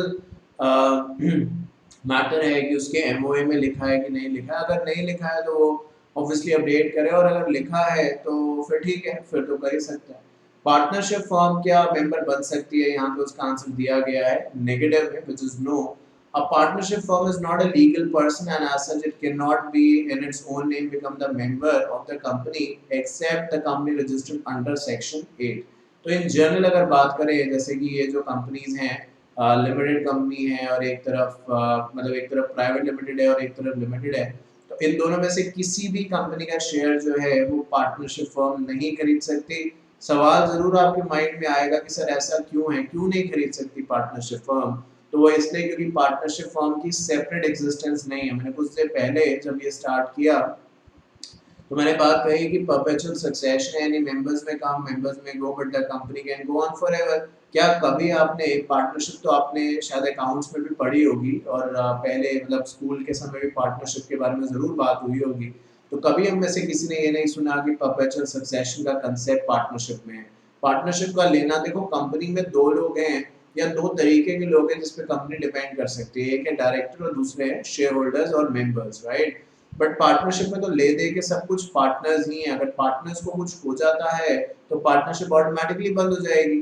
तो पार्टनरशिप की अपने आप की कोई एग्जिस्टेंस आज सच नहीं है, तो इसीलिए पार्टनरशिप जो है वो किसी भी कंपनी में अपने नाम पे शेयर्स यानी पार्टनरशिप के नाम पे शेयर्स नहीं खरीद सकती। हाँ, ये ठीक है कि अगर पार्टनरशिप के जो पार्टनर्स हैं, जो पार्टनर्स इंडिविजुअल है, मान लीजिए इस पार्टनरशिप के जो पार्टनर है मैं हूँ, आप है, तो हम चाहें तो हम कहीं भी इन्वेस्ट करें, वो हमारी मर्जी है, बट वो इन्वेस्टमेंट हमारे नाम पे होगा, ना कि पार्टनरशिप के नाम पे। बट पार्टनरशिप अपने नाम पे कोई शेयर्स नहीं खरीद सकती, ये नॉर्मल बात है। बट यहाँ पे एक एक्सेप्शन है, कहा गया है कि नॉर्मली तो नहीं खरीद सकती पार्टनरशिप, बट अगर सेक्शन 8 कंपनी हो, अगर सेक्शन 8 कंपनी हो तो पार्टनरशिप फर्म खरीद सकते हैं। अब सवाल जरूर आएगा कि सर ये सेक्शन 8 कंपनी क्या होती है और ये कौन से एक्ट का सेक्शन है? तो ये सेक्शन है, सेक्शन 8 जो है ये है कंपनीज एक्ट 2013 का, और जो सेक्शन 8 है उसका मतलब है एनजीओ या एनपीओ, नॉट फॉर प्रॉफिट या नॉन गवर्नमेंट ऑर्गेनाइजेशन जो होते हैं, उसका एक तरीके से जो हिस्सेदारी है वो पार्टनरशिप फर्म खरीद सकती है।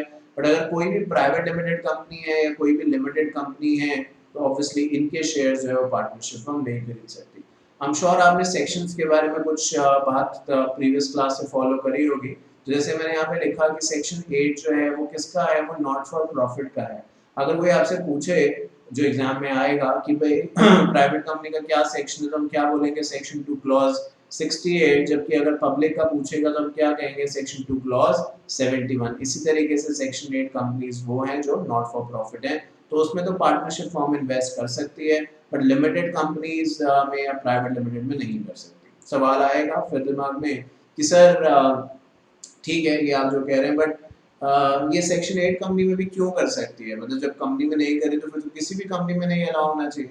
देखिए सेक्शन 8 कंपनी का ऑब्जेक्टिव थोड़ा अलग है, जैसे कि मैंने अभी कहा वो नॉट फॉर प्रॉफिट है, तो उसके अंदर अगर पार्टनरशिप फर्म पैसा लगा भी देगी तो आप जानते हैं कि नॉट फॉर प्रॉफिट के अंदर कोई, आपने अकाउंट्स में बात भी करा था, अगर पढ़ा है याद है आपको, तो उसके अंदर कोई प्रॉफिट एंड लॉस अकाउंट नहीं बनता, इनकम एक्सपेंडिचर अकाउंट बनता। तो एनी केस पार्टनरशिप को अगर पैसा लगा भी देके कोई खास फायदा तो होने नहीं वाला, जबकि बाकी कंपनीज में डिविडेंड मिलता है।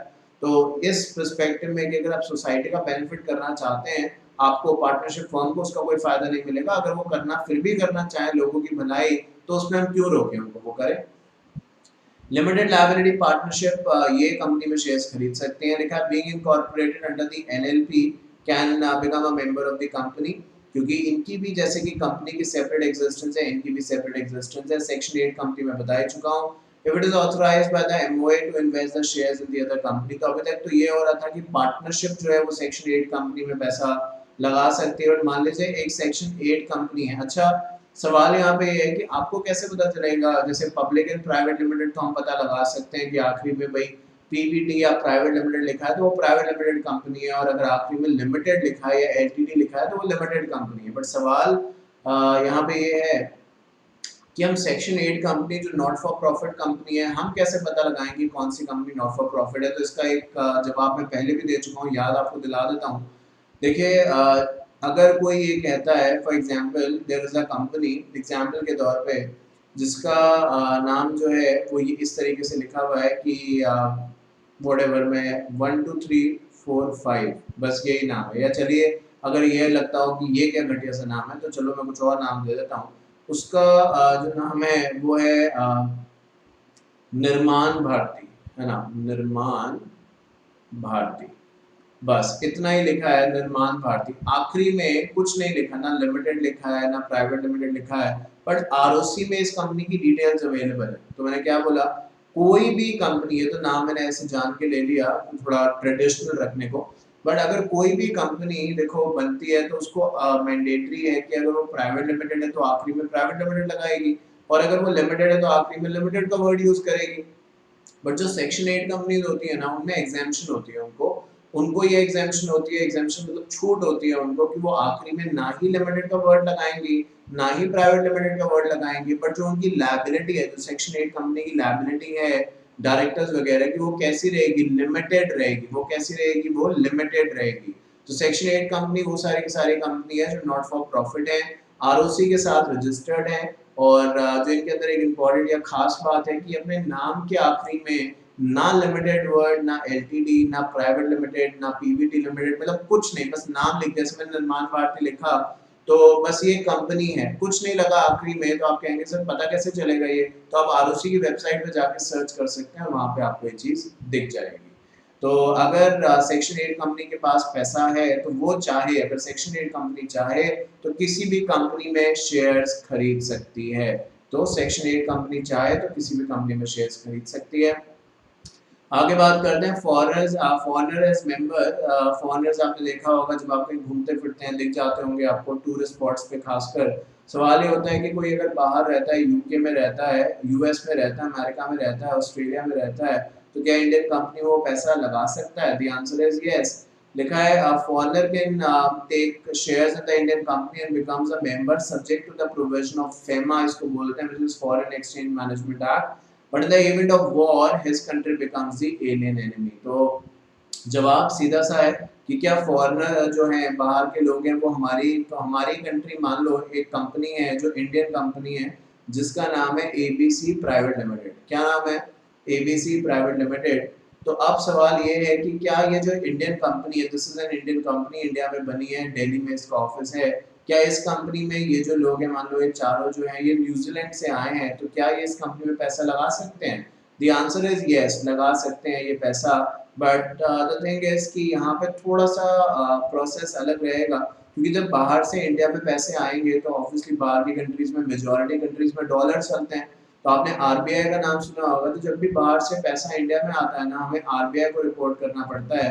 जैसे इंडियन कंपनी को रिपोर्ट करना पड़ेगा कि भाई ये जो बाहर से पैसा आया है न्यूजीलैंड से, ये इसलिए आया है क्योंकि हमने अपने 4 शेयर होल्डर्स जो हैं उनको शेयर्स दिए हैं जो बाहर रहते हैं, और वैल्यूएशन रिपोर्ट सबमिट करनी पड़ेगी कि कितने शेयर इन चारों को दिए हैं, 4 5 10 जितने भी हैं, कितने शेयर इनको दिए हैं, किस प्राइस पे दिए हैं, ये सारी बात जो है हमें आरबीआई को बतानी पड़ेगी। उसके लिए जिस लॉ का हम फॉलो करेंगे, जैसे कंपनीज एक्ट का फॉलो करते हैं ना जब नॉर्मली शेयर इशू करते हैं, तो जब हम फॉरेनर्स को शेयर इशू करेंगे तो उसके लिए एक अलग से एक्ट है जो आपके कोर्स में है, फॉरेन एक्सचेंज मैनेजमेंट एक्ट 1999, इसको फॉलो किया जाएगा। If the shares are transferred to minor, the transferor will remain liable for the future calls on such shares so long as they are held by the minor, even if the transferor was ignorant of his minority. If the company knows that of his minority, it may refuse to register a transfer unless the transfer are made through a guardian. देखिए अभी तक तो बात सारी अलग अलग fronts पे हो गई, बट अब सवाल एक इस तरीके से मैं आपके सामने रखना चाहता हूँ कि क्या माइनर कंपनी में शेयर्स ले सकता है, माइनर शेयर्स ले सकता है या नहीं।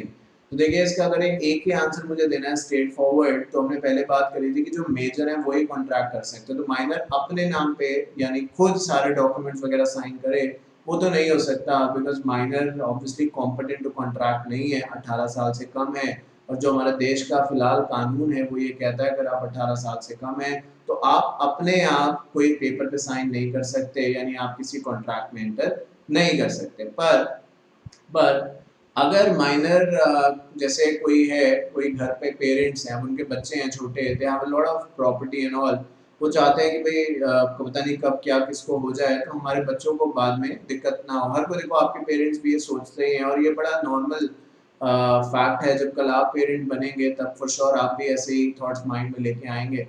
तो आई थिंक ये बड़ा नेचुरल है। तो उस प्रोसेस को लेके यहाँ पे बात कही गई है कि माइनर अपने आप तो नहीं कर सकता, बट माइनर के बिहाफ पे अगर उसका गार्जियन जो है वो पेपर्स पे साइन कर दे तो माइनर को शेयर्स मिल सकते हैं। क्या मैंने बोला कि माइनर खुद तो नहीं साइन कर सकता, पर अगर माइनर के बिहाफ पे उनका गार्जियन जो है वो पेपर्स पे साइन कर दे तो फॉर श्योर माइनर के नाम पे शेयर्स दिए जा सकते हैं। और माइनर शेयर ट्रांसफर भी कर सकता है, बट कंडीशन यही है कि माइनर खुद साइन नहीं कर सकता, उसके बिहाफ पे उसके गार्जियन अगर साइन करेंगे तो शेयर ट्रांसफर हो सकता है। बट अगर माइनर खुद सोचेगा कि भाई मान लीजिए माइनर का नाम ए है, वो खुद सोचे मैं खुद साइन करके अपने शेयर जो है बेच के पैसे दे दूं, मतलब जो अपने शेयर है वो बेच दूं और जो मुझे पैसे मिले उससे मैं आईफोन खरीद लूं, तो वो गलत सोच रहा है, क्योंकि वो अपने शेयर्स खुद अपने साइन करके नहीं बेच सकता। और अगर कोई खरीद भी लेता है, मान लो माइनर ने किसी को पागल बना दिया कि भाई मैं तो मेजर हूँ, क्योंकि अभी क्या है कि बॉडी और फिजिक बहुत बार नहीं पता चलती, तो उस बेसिस पे मान लो कोई 17-17 साल का है तो आप शायद नहीं बता पाओगे कि 18 का है या 17 का है ना, बहुत क्लोज, बहुत कम डिफरेंस है। उसने तो बेच दिए शेयर, सामने वाले ने नहीं देखा डॉक्यूमेंट और खरीद लिया ये सोच के कि जो ए है जो 17 साल का है सच में, बट झूठ बोल के शेयर बेच रहा है कि मैं 18 साल का हूँ। तो ए ने अपने शेयर जो है झूठ बोल के, अपनी एज को झूठ बोल के वो शेयर जो है वो मान लो बी को दे दिए, जबकि ए कितने साल का है एक्चुअल में, सच में 17 साल का है, पर बी को बोल रहा है मैं 18 साल का हूँ, कोई दिक्कत नहीं है, मेरे डॉक्यूमेंट देख लो। बी बोलता है नहीं नहीं ठीक है रहने दो, तुम कह रहे हो सच ही कह रहे हो गए, क्योंकि जहाँ पे ज्यादा विश्वास होता है वहाँ पे धोखा भी हो सकता है। तो यही हो गया, बी ने पैसे ए को दे दिए और ए ने जो भी किया उस पैसे का। अब जब बाद में बात आई शेयर्स की, बी बोलता है भाई मैंने तो ए को इसके पैसे दिए थे, अब तो ये शेयर्स मेरे हैं।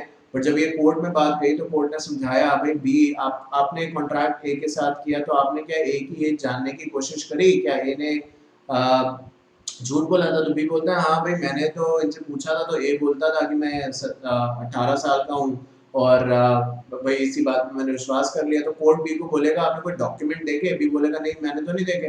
तो बी को बोला जा रहा है नहीं फिर ठीक है आप नहीं देखे ना आपने डॉक्यूमेंट, तो चलो आपके पैसे गए। समझ रहे हो मेरी बात? भाई जिसने ट्रांजैक्शन करी है उसको खुद पता होना चाहिए था वो किसके साथ ट्रांजैक्शन कर रहा है। अगर उसने जल्दीबाजी में ए को मेजर मान के पैसे दे दिए तो बस फिर पैसे गए बी के, मतलब बी को ना शेयर मिलेंगे ना अपने पैसे वापस मिलेंगे, ए के पास शेयर भी रहेंगे और अपने पैसे भी रहेंगे। तो टेक्निकली माइनर जो है वो शेयर्स किसी को नहीं दे सकता, ट्रांसफर नहीं कर सकता। हाँ माइनर के बिहाफ पे उसके पेरेंट्स हैं, गार्जियन है, वो डेफिनेटली माइनर के बिहाफ पे सारे काम कर सकते हैं। इंसॉल्वेंट एज मेंबर, जैसे अब देखो आप पास हो गए और आज से पहले भी जब पास होते आए हो रिजल्ट आता है तो आप कहते हो कि मैं पास हो गया, तो कुछ फ्रेंड्स होते हैं जो कहते हैं भाई पार्टी दे पार्टी दे, कहते हैं ना पार्टी दे यार पार्टी दे, बहुत समय से पिछली बार पार्टी नहीं दी वगैरह वगैरह।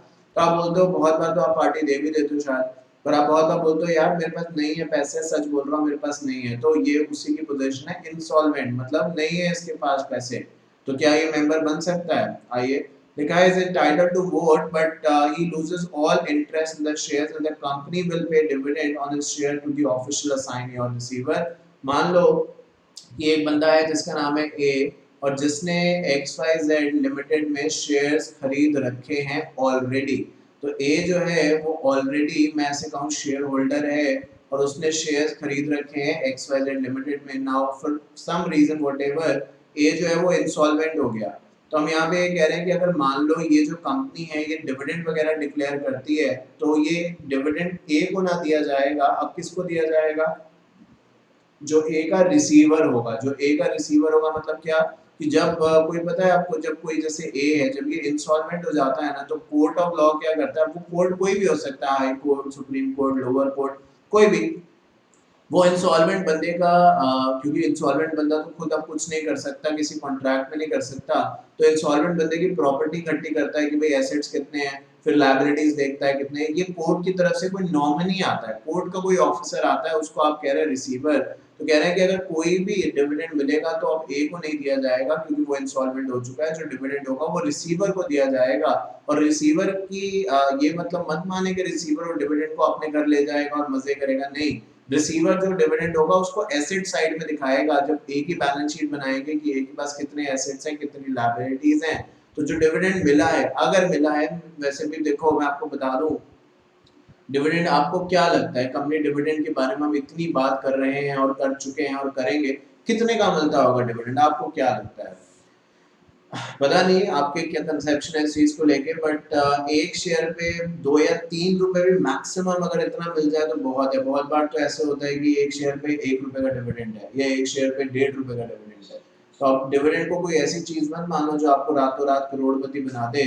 वो तभी पॉसिबल है जब आपने लाखों करोड़ों शेयर्स खरीदे हों, तभी ऐसा हो सकता है, बट एक आम इंसान के लिए तो भाई वो कितने शेयर्स खरीदता है, 10, 20, 50, 100, और अगर 2-2 रुपए का डिविडेंड मिल भी गया 100 शेयर्स पे तो कितना कमाया, और साल में एक बार मिलता है डिविडेंड, वो भी पक्का नहीं है कि मिलेगा कि नहीं मिलेगा। तो 100 अगर उसके पास शेयर थे, एक शेयर पे 2 रुपए का डिविडेंड मिल गया तो कितने मिले साल भर में उसको, 200 रुपए, इतने तो शायद वो बैंक में रखता तो भी कमा सकता। समझ लो रिस्क भी कम होता है बैंक में, क्योंकि इतना तो है ना, देखो स्टॉक मार्केट में क्या है, मैंने 100 रुपए लगाए हैं, गारंटी नहीं है 1 साल के बाद कि 80 भी हो सकते हैं और 150 भी हो सकता है, हमें नहीं पता, रिस्क बहुत ज्यादा है। जबकि बैंक में मैंने 100 रुपए लगाए हैं तो मुझे पता है कि एफडी अगर मैंने फॉर एग्जांपल एफडी 100 की होगी नहीं, बट मैं एक जनरल बात करूं तो ये मुझे पता है कि ये 100 के ऊपर ही जाएगा, अब चाहे 110 हो या 105 हो, ये 99 नहीं होगा, ये तो पक्की है ना बात। तो इस बेसिस पे स्टॉक मार्केट में जो काम है वो चलता है। फिर आगे बात होती है एचयूएफ एज मेंबर, तो एचयूएफ शेयर खरीद सकता है बट कर्ता के नाम पे खरीदेगा जो कि हेड ऑफ द फैमिली होता है, और जो बाकी लोग हैं वो हमने बात भी करी थी प्रीवियसली, उनको को-पार्टनर्स या मेंबर्स कहा जाता है।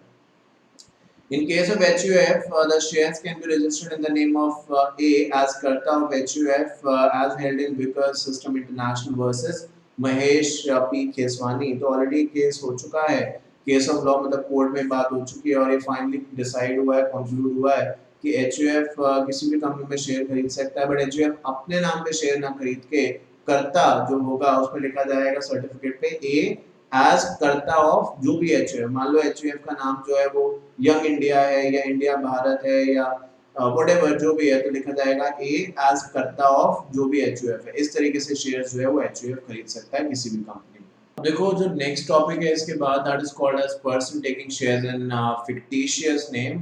फिक्टिशियस नेम और कुछ नहीं है, मतलब झूठे नाम, मतलब राम, श्याम, मोहन, सोहन नाम, इनके नाम पे हम शेयर्स ले रहे हैं, बट टेक्निकली हम किसी राम, मोहन, सोहन को नहीं जानते, तो दैट इज फिक्टिशियस, यानी ऐसे लोग जो एग्जिस्ट ही नहीं करते, हम उनको जानते नहीं हैं, बट जानबूझ के उनके नाम पे हम लोग शेयर्स ले रहे हैं।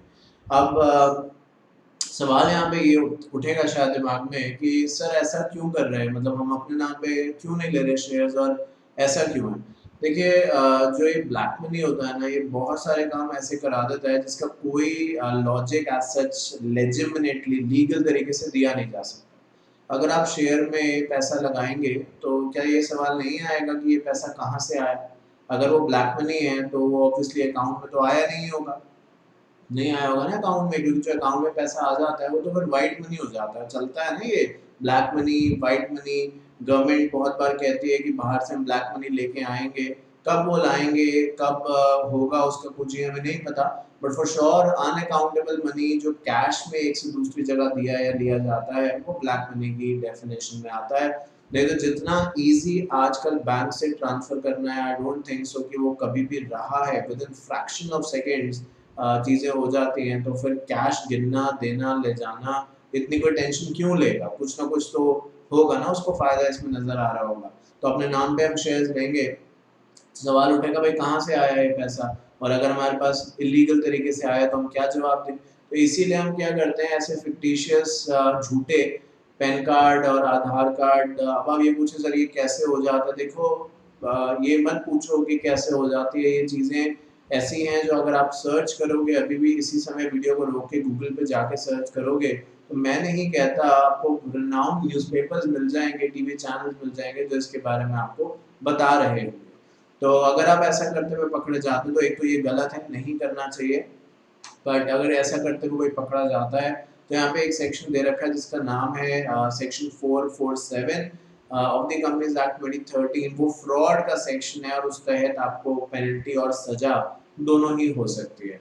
तो यही यहाँ पे लिखा है, person takes shares in the fictitious name, fictitious समझ गए ना, झूठा है ही नहीं उस नाम का कोई इंसान, become liable as a member beside incurring criminal liabilities under section 38, wherein punishment is provided for commission of fraud as per section 447 जो मैं अभी कह भी रहा था of the Companies Act 2013 without prejudice to any liability including repayment of any debt under this act or under any other law for the time being in force. Any person who is found to be guilty of fraud involving an amount of at least 10 lakh rupees or 1% of the turnover of the company, whichever is lower, shall be punishable with imprisonment for a term which shall not be less than 6 months but which may extend to 10 years. तो ये बताया जा रहा है, जो मैंने आपसे कहा कि अगर कोई भी ऐसे करते हुए पकड़ लिया जाता है तो उसको सजा होगी सेक्शन 447 के बेसिस पे, और उसका जो सजा का प्रोविजन है वो ये है, एक तो सेक्शन है फ्रॉड का, ये तो आप आइडिया लगा ही सकते हैं कि इसमें सजा ज़्यादा ही होगी।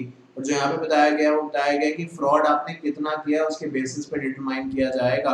अगर 10 लाख रुपए के अंदर तक का फ्रॉड आपने किया है, दिखाया जा रहा है कि any ये पढ़ देता हूँ पूरा, any person who is found to be guilty of fraud involving an amount of 10 lakh on 1% of the turnover whichever is lower shall be punishable with imprisonment for a term which shall not be less than 6 months but which may extend to 10 years। तो कोई भी ऐसा इंसान जिसने fraud किया है 10 लाख रुपए तक का या 1% ऑफ द कंपनी टर्नओवर, अब टर्नओवर मतलब सेल्स, अगर मान लो एक कंपनी, कोई भी कंपनी जिसमें हम शेयर्स खरीद रहे हैं मतलब फिक्टिशियस नाम पे, तो एक कंपनी है, मैं लिख के समझा देता हूँ एग्जाम्पल के तौर पे, क्योंकि क्या है कि जब मैं एग्जाम्पल्स देता हूँ ना तो ऐसा एक मुझे लगता है, ये पक्का ही होता ही है कि अगर किसी टीचर की आदत बन जाती है एग्जाम्पल देना तो वो भी एग्जाम्पल दिए बिना रह नहीं सकता, और बच्चों को भी वो चीज़ जो है वो एग्जाम्पल के बगैर थोड़ा और क्लियर नहीं होती। तो बहुत बार उनको लगता है अरे सर एग्जाम्पल दे देते तो और ज़्यादा सही लगता है, और मैं ये बात सुन लेता हूँ, भले आप हम बात नहीं कर रहे एक दूसरे से, बट फॉर श्योर जो आप सोचेंगे इस चीज़ को देख के वो मैं अच्छी तरीके से जानता हूँ। तो मैं कह देता हूँ कि एक कंपनी है जिसका नाम है एबीसी लिमिटेड, और हमने इस कंपनी में, मान लीजिए एक बंदा है जिसका नाम है एक्स, उसने इस कंपनी में शेयर्स खरीदे हैं, एक्स ने पैसा दिया है और शेयर जो है वो अनिल के नाम पे खरीदे जा रहे हैं। So there is nobody called as Anil, झूठा नाम है ये, अनिल नाम का कोई इंसान नहीं है, बट अनिल के नाम पे शेयर्स खरीदे जा रहे हैं जिसके लिए जो पैसा है वो एक्स दे रहा है जो कि कोई एक बंदा है। जब तक नहीं पता चला तब तक तो कंपनी यही मानेगी कि अनिल ही कोई इंसान है जो एग्जिस्ट करता है, क्योंकि एग्जिस्टेंस के लिए क्या प्रूफ चाहिए, पैन कार्ड, आधार कार्ड, यही सब चाहिए होता है ना, बन जाएगा। तो क्योंकि मैं, आप कहें सर आप इतना कैजुअली कह रहे हैं, मैं इसलिए ऐसा कह रहा हूँ क्योंकि ऐसा होता देखा है हमने, न्यूज़ में बहुत बार सुना है, पढ़ा है, तो वो एक्सपीरियंस है, बाकी लाइव एक्सपीरियंस तो अपने को है नहीं, ना चाहिए, ना आपको चाहिए, ना मुझे चाहिए।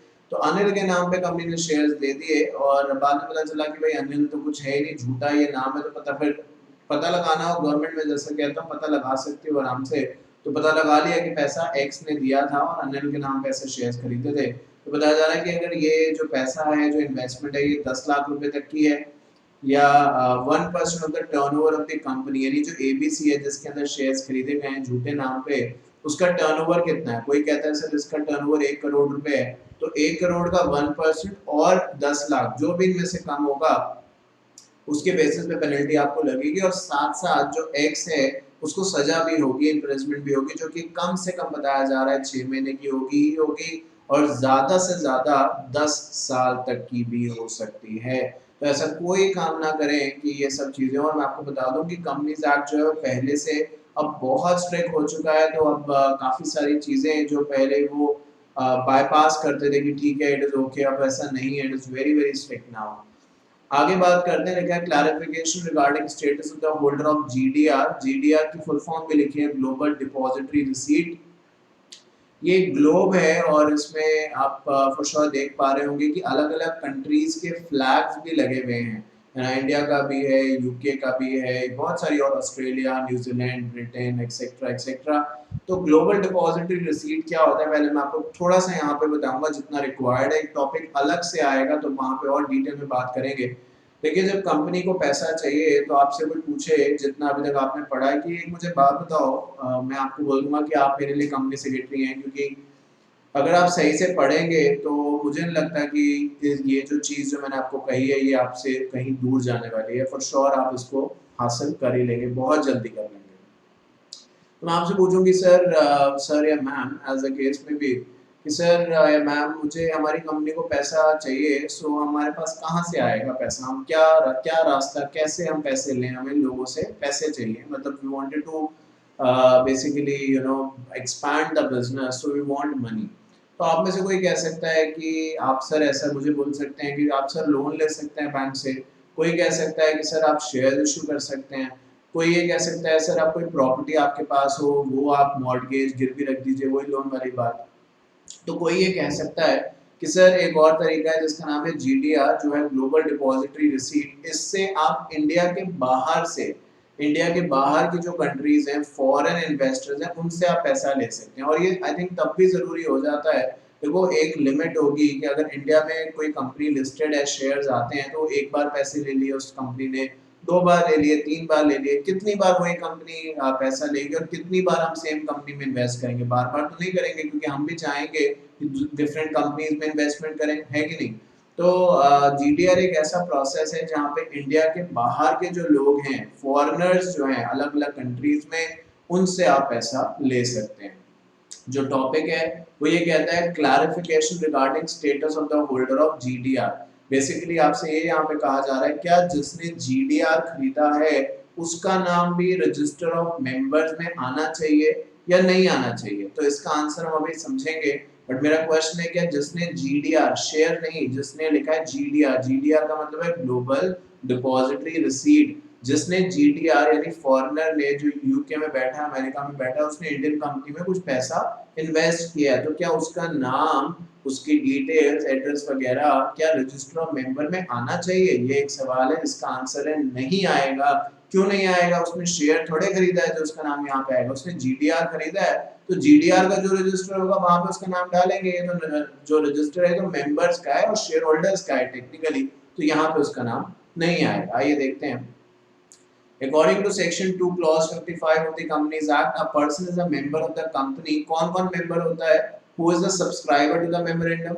Whose name has been entered in register of members since the holder of GDR is neither the subscriber. याद है ऊपर दिखाया था memorandum का एक पेज, वहाँ पे इसने तो साइन नहीं किया ना जिसने GDR लिया है। वहाँ पे मैंने क्या बोला था कि जो भी कंपनी जब बन रही है, उस समय जब कंपनी बन रही है, बनने के समय जो जो लोग शेयर्स लेंगे वो सब्सक्राइबर्स हो जाएंगे। समझा था ना, यूट्यूब का एग्जांपल देके अभी कुछ देर पहले। तो जीडीआर वाले ने वहां तो साइन नहीं किया, अपना नाम लिखा नहीं, और लिखा है कि neither the subscriber to the memorandum nor the holder of shares, his name cannot be entered in register of members, therefore holder of GDR cannot be a member of the company। बड़ी simple सी बात है कि भाई अब इन्होंने, member कौन होता है, आप देखो ना, मेंबर की कंडीशन बताई गई है। मेंबर वो है जिसने कंपनी बनते हुए अपना नाम सब्सक्राइबर्स में लिखा हो, जो ऊपर दिखाया है एमओए के सब्सक्राइबर में, जिसको शेयर ट्रांसफर हुआ और ट्रांसमिशन हुआ, उसने आईपीओ में खरीदा हो, कुछ याद है, यही तो है। या जिसका नाम डिपॉजिटरी के पास लिखा हो, यही कंडीशन है ना। स्टार्टिंग में पहले पेज पे जाके देख लो, वीडियो पॉज करके, अगर डाउट है, वहां पे लिखा हुआ है कि who can be a member, member की डेफिनेशन है, तो उसमें जीडीआर वालों का तो कोई नाम नहीं है। तो उन्होंने कहा जीडीआर वाले मेंबर नहीं हो सकते, क्योंकि जो कंडीशन हमने मेंबर बनने के लिए रखी है उसमें से एक भी कंडीशन जीडीआर नहीं फुलफिल करता है। A holder of GDR may become the member of the company only on redemption of GDR into the equity shares after following the procedure। हाँ, ये हो सकता है कि जो GDR है, जिसने, जो इंडिया के बाहर है बंदा, उसने पैसा GDR में, देखो चाहे मैं जीडीआर के तरीके से इंडिया में पैसे दूं या कंपनी में पैसे लगाऊं या मैं शेयर्स के तरीके से पैसे दूं, पैसा तो कंपनी में ही जा रहा है, ये बात ठीक है। और पैसे पे कोई लिखा तो नहीं हुआ, कोई स्टैम्प तो नहीं लगी हुई कि ये जीडीआर का है, ये उसका है, ये इसका है, ऐसी कोई स्टैम्प तो लगी नहीं हुई किसी भी करेंसी नोट पे। तो उन्होंने कहा कि अगर अगर जो कंपनी है, इंडियन कंपनी है, उसने बाहर वालों को ये कह के जीडीआर इशू किया था कि भाई देखो जीडीआर जो है ये 5 साल का आपको दे रहे हैं हम लोग, और अब पहले 2 साल ये जीडीआर रहेगा, आखिरी के जो 3 साल होंगे, 5 साल टोटल है, 2 साल जीडीआर के तरीके से आप इसको यूज करेंगे, और 2 साल के बाद ये ऑटोमेटिकली इक्विटी शेयर में कन्वर्ट हो जाएगा। वो कहते हैं तब अलग बात है, फिर ठीक है, फिर जीडीआर जो होगा वो जब 3 साल बचेंगे, जब वो मेंबर बन रहा है या जब उसका कन्वर्जन होगी, वो शेयर होल्डर हो रहा है, तो उसका नाम रजिस्टर ऑफ मेंबर में आ जाएगा, बट उससे पहले जो पहले के 2 साल हैं उसमें नहीं आएगा। ठीक है, moving ahead we have a topic that is called as the joint members। जानबूझ के मैंने ये फोटो लगाई है, आप कहेंगे सर ये फोटो का यहाँ पे क्या काम है, ये दोनों साथ में ही तो रहते हैं, टॉम एंड जेरी, कभी भी अलग नहीं होते, होते हो भी जाते हैं अगर तो आप देखते हैं फिर से साथ में आ जाते हैं। सो जॉइंट मेंबर्स वही हैं जो हमने पहले भी बात करी थी, जो एक शेयर है पर वो 2 या 2 से ज्यादा लोगों के नाम पे है, तो उसी को हम जॉइंट members की कैटेगरी में इंक्लूड करें। लिखा है if more than one members apply for the shares in the company, shares are allotted to them, each one of the applicant becomes a member। और ये केस लॉ भी है, Narandas versus India manufacturing company, AIR मतलब all India report 1953, Bombay 433 page number पे देख सकते हैं। Unless the articles of the company otherwise provide, joint member can insist on having their name registered in any order they may require। तो ये बात एक मैं क्लियर करना चाहता हूँ सबसे पहले कि देखिए अगर ए एंड बी भाई मान लीजिए शेयर ले रहे हैं, बट वो अलग अलग 10 शेयर ले रहे हैं, बट अलग अलग चाहे तो ले सकते हैं, 5 ए ले ले 5 बी ले ले, अपना अपना हिसाब रहेगा, बट नहीं, अपना क्या है कि भाईचारा है या व्हाटएवर जो भी है, तो कहते हैं कि नहीं हम तो भाई जहाँ भी जो भी इन्वेस्ट करेंगे साथ में ही करेंगे। तो ठीक है चलो भाई 10 शेयर ले लिए और दोनों के नाम पे हो गए। अब सवाल ये है कि इसको लिखा कैसे जाएगा, ए एंड बी तो लिखा जाएगा, बट पहले ए का नाम आएगा या बी का नाम आएगा। वो कहते हैं अगर कंपनी के आर्टिकल में कुछ लिखा है, अगर कंपनी के आर्टिकल में लिखा है, फॉर एग्जाम्पल मैं अपने तरीके से ऐड करूं अपने थॉट प्रोसेस से, कि अगर कंपनी के आर्टिकल में लिखा है कि जिसकी एज ज्यादा है उसका नाम पहले आएगा, और मान लो बी की एज है 60 ईयर्स, ए की एज है 50 ईयर्स, तो फिर क्या होगा, बी एन ए होगा। इस तरीके से लिखा जाएगा ना, क्योंकि बी की एज ज्यादा है, बट अगर कंपनी के आर्टिकल्स में कुछ नहीं लिखा कि किस तरीके से आप ये नाम लिखें, तो फिर जैसे मर्जी वो जैसे चाहें, अगर शेयर होल्डर्स कहते हैं कि भाई ए और बी आपस में अग्रीड हो गए, कहते हैं कि ए का नाम पहले लिखो, तो कंपनी ए का नाम पहले लिख देगी, एज का कोई मैटर नहीं है। बट अगर कंपनी के आर्टिकल्स में लिखा है कि अगर ज्वाइंट लोग शेयर्स लेते हैं, तो इन दैट केस जो सीनियर होगा जिसकी एज ज्यादा होगी उसका ही नाम पहले आएगा, तो फिर उसी का नाम पहले लिखना पड़ेगा। लास्ट क्लास में, यानी last class in the sense previous chapter की जो क्लास थी आखिरी, क्योंकि ये तो इस चैप्टर का पार्ट 1 ही है, उसमें हमने बात ये भी करी थी, अगर आपको याद हो, सवाल ये भी उठता है हाँ कि भाई अगर जब कंपनी नोटिस इशू करेगी तो क्या 2 नोटिस भेजेगी एजीएम वगैरह के, या 2 बैलेंस शीट भेजेगी क्या? द आंसर इज नहीं, आंसर इज कि एक ही, जिसका नाम पहले आ रहा है ना, चाहे ए का है चाहे बी का है, व्हाटएवर, उसके एड्रेस पे भेजी जाएगी, और ये माना जाएगा वो दोनों को मिल गई है, क्योंकि कंपनी के लिए तो वो एक ही यूनिट है, मतलब कंपनी के लिए वो एक मेंबर है, भले वो अंदर से 2 ज्वाइंट है, पैसा शायद आधा आधा लगा रखा है, जो भी कुछ है, इससे कंपनी को मतलब नहीं है। ठीक है, शेयर सर्टिफिकेट पे बी एन ए या ए एन बी जो भी लिखा है, बट कंपनी तो यही मानेगी कि बी एन ए उसके लिए एक ही है, वो 2 नहीं मानेगी, उनको वो एक ही मानेगी, और जो एक मेंबर के लिए जाता है, जैसे कि एक नोटिस, एक balance sheet, profit and loss वगैरह की कॉपी, वही भेजी जाएगी। सीजेशन ऑफ मेंबरशिप, कंपनी अपने शेयर्स आपसे वापस कब ले सकती है? यहाँ पे लिखा है person ceases to be a member of the company when his name is removed from the register of members which occur in the following situation। जब अपना आप शेयर ट्रांसफर कर दें या पैसे ना दें, क्योंकि आप जानते हैं कि एक चीज होती है that is called as surrender of shares, जबकि एक चीज होती है जिसका नाम होता है फॉरफीचर। फॉरफीचर क्या होता है? फॉरफीचर मतलब ये कि जो कंपनी है, फॉर एग्जांपल मैं ऐसे कहूँ, जैसे एक है एप्लीकेशन और उसके बाद है अलॉटमेंट, फिर है फर्स्ट कॉल, और फिर मान लीजिए है सेकंड कॉल। ठीक है, 10 रुपए का शेयर है, just to keep it easy, तो आपने कह दिया एप्लीकेशन पे 2 रुपए देने हैं, अलॉटमेंट पे 4 रुपए देने हैं, तो 6 रुपए हो गए, 2 रुपए फर्स्ट कॉल और 2 रुपए सेकंड कॉल। इस तरीके से ये डिवाइड आपने किया है। देखिए मैं ये हमेशा से कहता आया हूँ और आप पूरे सेशंस में ये देखेंगे जितने भी चैप्टर्स हैं कि मैं यहाँ पे छोटे एग्जाम्पल्स लूंगा। मैं चाहूँ तो 1000 का एग्जाम्पल ले सकता हूँ, मैं अननेसेसरी कॉम्प्लिकेट क्यों करूँ चीज़ों को? क्या हमारे पास कोर्स कम है जो मैं अननेसेसरी कॉम्प्लिकेट करूँ? तो I wanted to keep it easy, है ना? इसका मतलब ये नहीं है कि बहुत हम छोटी बात कर रहे हैं, मुझे लगता है इसमें कोई उस बात का कोई लेना देना है। ये इसलिए मैंने क्लैरिफिकेशन दे दी क्योंकि आगे भी मैं ऐसे ही प्रीवियस क्लासेस में भी एग्जाम्पल यूज करता हूँ, आगे भी ऐसे एग्जाम्पल यूज करूंगा। एग्जाम्पल बहुत देता हूँ, ये तो आप जानते हैं।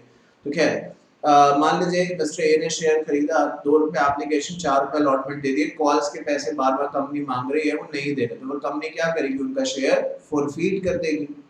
जबकि सरेंडर तो फोरफीचर क्या हुआ? जब आपका शेयर आपसे जबरदस्ती वापस लिया जाता है, जो शेयर होल्डर है उससे वापस लिया जाता है, बिकॉज वो जो कंप्लायंस है, इन द सेंस जो वादा था कि फर्स्ट एंड सेकंड कॉल पे वो रिमेनिंग अमाउंट पे करेंगे, वो नहीं कर रहे हैं। जबकि सरेंडर इज समथिंग, तो फोरफीचर में कंपनी आपसे वापस लेती है, जबकि सरेंडर में क्या है कि आप खुद कंपनी को जाके देते हैं कि भाई ये लो शेयर, मुझे नहीं चाहिए आपका शेयर, मेरा पैसा मुझे वापस दे दो। That is called a surrender of shares. तो हम यहाँ पे बात करें कि एक मेंबर कब सीज हो जाएगा, तो जब अपना शेयर ट्रांसफर कर दे या कंपनी उसका शेयर उससे वापस ले ले, उनकी डेथ हो जाए, वो इंसॉल्वेंट हो जाए। शेयर्स के टाइप प्रीवियस चैप्टर में हमने पढ़े थे, इक्विटी एंड प्रेफरेंस, और उस समय हमने बात करी थी कि जो प्रेफरेंस शेयर्स है वो अलग अलग टाइप्स का है, रिडीमेबल, इररिडीमेबल। रिडीमेबल मतलब आप 5 साल के लिए प्रेफरेंस शेयर इशू किया, 5 साल के बाद प्रेफरेंस शेयर होल्डर अपना शेयर कंपनी को वापस दे देंगे और कंपनी से पैसे ले लेंगे, रिडीम करना, है ना? बस उसके बाद क्या है, ये restrict the contract of membership on grounds of fraud. अब तो बात दोबारा से याद दिला दूं, ये कर रहे हैं कि कब जो मेंबर है कंपनी का, वो मेंबरशिप सीज कर देगा। सेकंड लास्ट पॉइंट में लिखा है भाई शेयर होल्डर से कंपनी ने ये पैसे ये कह के पैसे लिए थे कि जो आप पैसे हमें दे रहे हैं, हम इस पैसे को बिल्डिंग बनाने में यूटिलाइज करेंगे। बाद में पता चला कंपनी ने बिल्डिंग नहीं बनाई उस पैसे की, उस पैसे से कुछ और सामान खरीद लिया। तो शेयर होल्डर कह सकता है ना, भाई आपने तो कहा था बिल्डिंग बनाओगे और मैंने तो इसीलिए पैसे दिए थे कि बिल्डिंग बनेगी तो कंपनी की ग्रोथ होगी, मे बी रेवेन्यू जनरेट होगा, ज्यादा पैसा आएगा, कंपनी बिजनेस कर पाएगी। आपने तो आप पैसा नहीं डाइवर्ट और कर दिया, तो आपने मतलब शेयर होल्डर से, कंपनी ने शेयर होल्डर से झूठ बोला। तो शेयर होल्डर कह सकता है क्योंकि आपने फ्रॉड किया, आपने झूठ बोला, मेरा पैसा मुझे वापस दो, क्योंकि मैंने तो इसलिए कंपनी को पैसा दिया था कि कंपनी इस पैसे से बिल्डिंग खरीदेगी, ना कि कुछ और। मशीन खरीदने के लिए पैसे नहीं दिए थे, कंपनी ने मशीन खरीद ली, तो मशीन खरीदने के लिए पैसे नहीं दिए थे, बिल्डिंग खरीदने के लिए दिए थे, और कंपनी ने वो नहीं किया, तो लाओ पैसे वापस, ये हो सकता है। और कंपनी जब बंद हो जाएगी, ये भी एक ऑप्शन है। जब जो ऑब्वियसली अगर बंद हो रही है कंपनी, तो फिर देखिए ऊपर वाले केसेस में डेथ सबकी नहीं होगी, सब फॉरफीचर सबका नहीं होगा, सब इंसॉल्वेंट नहीं होंगे, सबके शेयर रिडीम नहीं होंगे, सबके साथ फ्रॉड नहीं होगा। बट जब कंपनी बंद हो रही है तो वो तो सबके साथ होगा ना। फिर वो ये तो नहीं रहेगा कि बंद हो रही है तो इसके लिए कंपनी बंद है जबकि बाकी शेयर होल्डर्स के लिए कंपनी चल रही है। It will not happen like this. तो in case of winding up, wound up, winding up एक ही बात है, शेयर्स के पैसे कंपनी को वापस सबको करने पड़ेंगे और फिर कोई भी उसका मेंबर नहीं रहेगा। एक्सपल्शन होता है किसी को निकालना। ये आप देख सकते हैं इस इमेज के थ्रू, ये 4 जजेस हैं शायद, और जज ही कहूँ या बोर्ड ऑफ डायरेक्टर से कोई बटन दबा रहे हैं जिससे कोई बंदा जो है वो बाहर चला जा रहा है, आउट ऑफ द सीन चला जा रहा है। एक्सपल्शन मतलब यही है, किसी को हटाना। तो लिखा है controversy has arisen as to whether a public limited company has power to insert in the articles in its articles relating to the expulsion of the member by the board of director of the company, where the directors were of the view that the activity or the conduct of such member were detrimental, यानी detrimental मतलब harmful, नुकसान लायक, to the interest of the company. The Department of Company Affairs, now MCA मतलब क्या, Ministry of क्या बोला, बिल्कुल सही, Corporate Affairs, has therefore clarified that any assumption of the powers of the board of director to expel a member by alteration of article shall be illegal and void. So देखिए अगर मैं एक thought process के बारे में बात करूं, जो यहाँ पे टॉपिक है मैंने पढ़ दिया है इसलिए क्योंकि अब मैं समझाऊंगा उसको। सवाल यहाँ पे उठ रहा है कि क्या कंपनी किसी मेंबर को हटा सकती है, एक्सपेल कर सकती है, ये कह के कि भाई ये मेंबर जो है ये हमारी कंपनी के लिए हार्मफुल है, हमें नुकसान पहुंचा रहा है, तो इसको हम हटा रहे हैं, क्या ऐसा आप कर सकते हैं? उन्होंने ये समझाते हुए कहा कि एमसीए ने, मिनिस्ट्री ऑफ कॉर्पोरेट अफेयर्स ने कहा है कि बोर्ड ऑफ डायरेक्टर्स के पास ये पावर्स नहीं है। देखिए लिखा है that any assumption on the powers of board of director to expel a member shall be illegal and void, नहीं हटा सकते।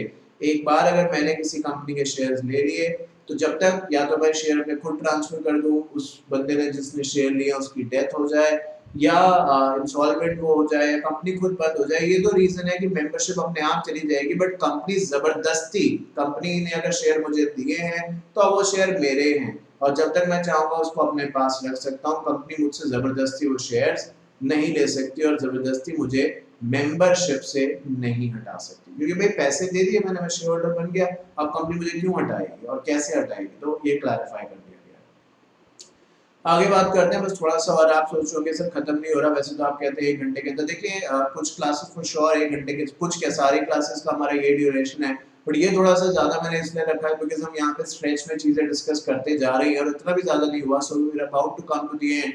थोड़ा सा बस देख लेते हैं, अनदर 5-10 मिनट्स में भी।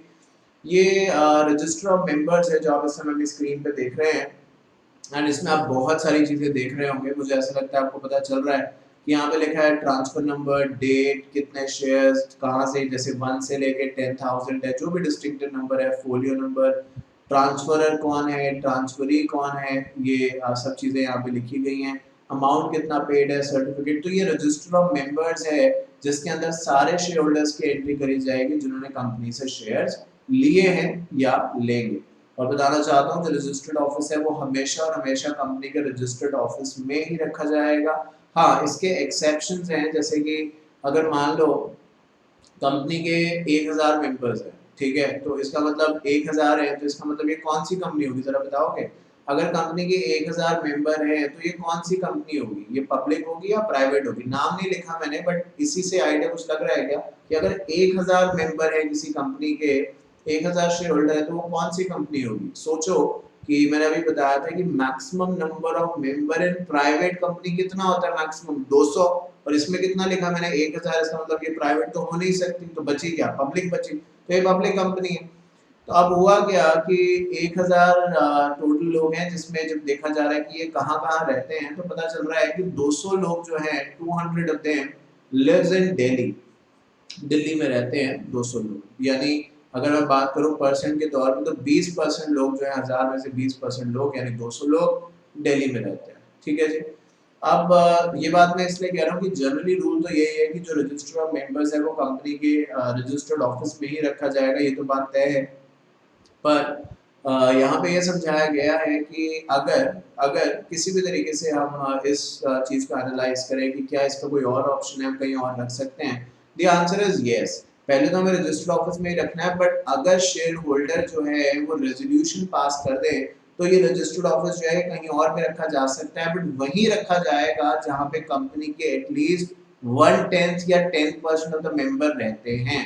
जैसे कि मान लो मैंने अभी बताया कि 1000 में से 20% दिल्ली में रहते हैं, तो कंपनी का अगर मान लो रजिस्टर्ड ऑफिस इस समय अमृतसर में है, पंजाब में है, तो या तो अमृतसर में रजिस्टर रहेगा क्योंकि वहां पे रजिस्टर्ड ऑफिस है, और अगर कहीं बदलना भी है तो हमने कहा कि 10% से ज्यादा कहाँ पे लोग रहते हैं, तो देखा दिल्ली में 20% है, बाकी और जगहों पे 6%, 7%, 8%, तो आप दिल्ली में भी रख सकते हैं। यानी या तो रजिस्टर्ड ऑफिस में रहेगा कंपनी का जो रजिस्टर ऑफ मेंबर्स है, और वहीं रहता ही है generally majority of the cases में, बट इसको आप चेंज कर सकते हैं, शेयर होल्डर्स का अप्रूवल लेना पड़ेगा, और चेंज करके आप वहां भी ले जा सकते हैं, उस जगह ले जा सकते हैं, उस अपने ऑफिस में ले जा सकते हैं। अगर आपका दिल्ली में ऑफिस है उसी कंपनी का जिसका अमृतसर में, उसका अगर दिल्ली में ऑफिस है, तो वो कंपनी दिल्ली वाले ऑफिस में भी इसको रख सकती है, प्रोवाइडेड दिल्ली के अंदर 10% से ज्यादा जो शेयर होल्डर वो रहते हैं, और हमारे एग्जाम्पल के हिसाब से 20% यहाँ पे रहते हैं। Every company shall keep and maintain the following register in such form as prescribed, namely register of members indicating separately for each class of equity and preference shares held, register of debentures holder, register of any other security। तो हर तरीके के register company को maintain करने हैं, चाहे share holders का हो, चाहे डिबेंचर होल्डर्स का हो। प्रीवियस चैप्टर में पढ़ के आए हैं sweat equity shares, employ stock option, right issue, bonus issue, तो सब रजिस्टर्स अलग अलग मेंटेन करने हैं। कोई स्वेट इक्विटी का होगा, कोई राइट का होगा, कोई बोनस का होगा, कोई इक्विटी का होगा, कोई प्रेफरेंस का होगा, कोई डिबेंचर्स का हो सकता है।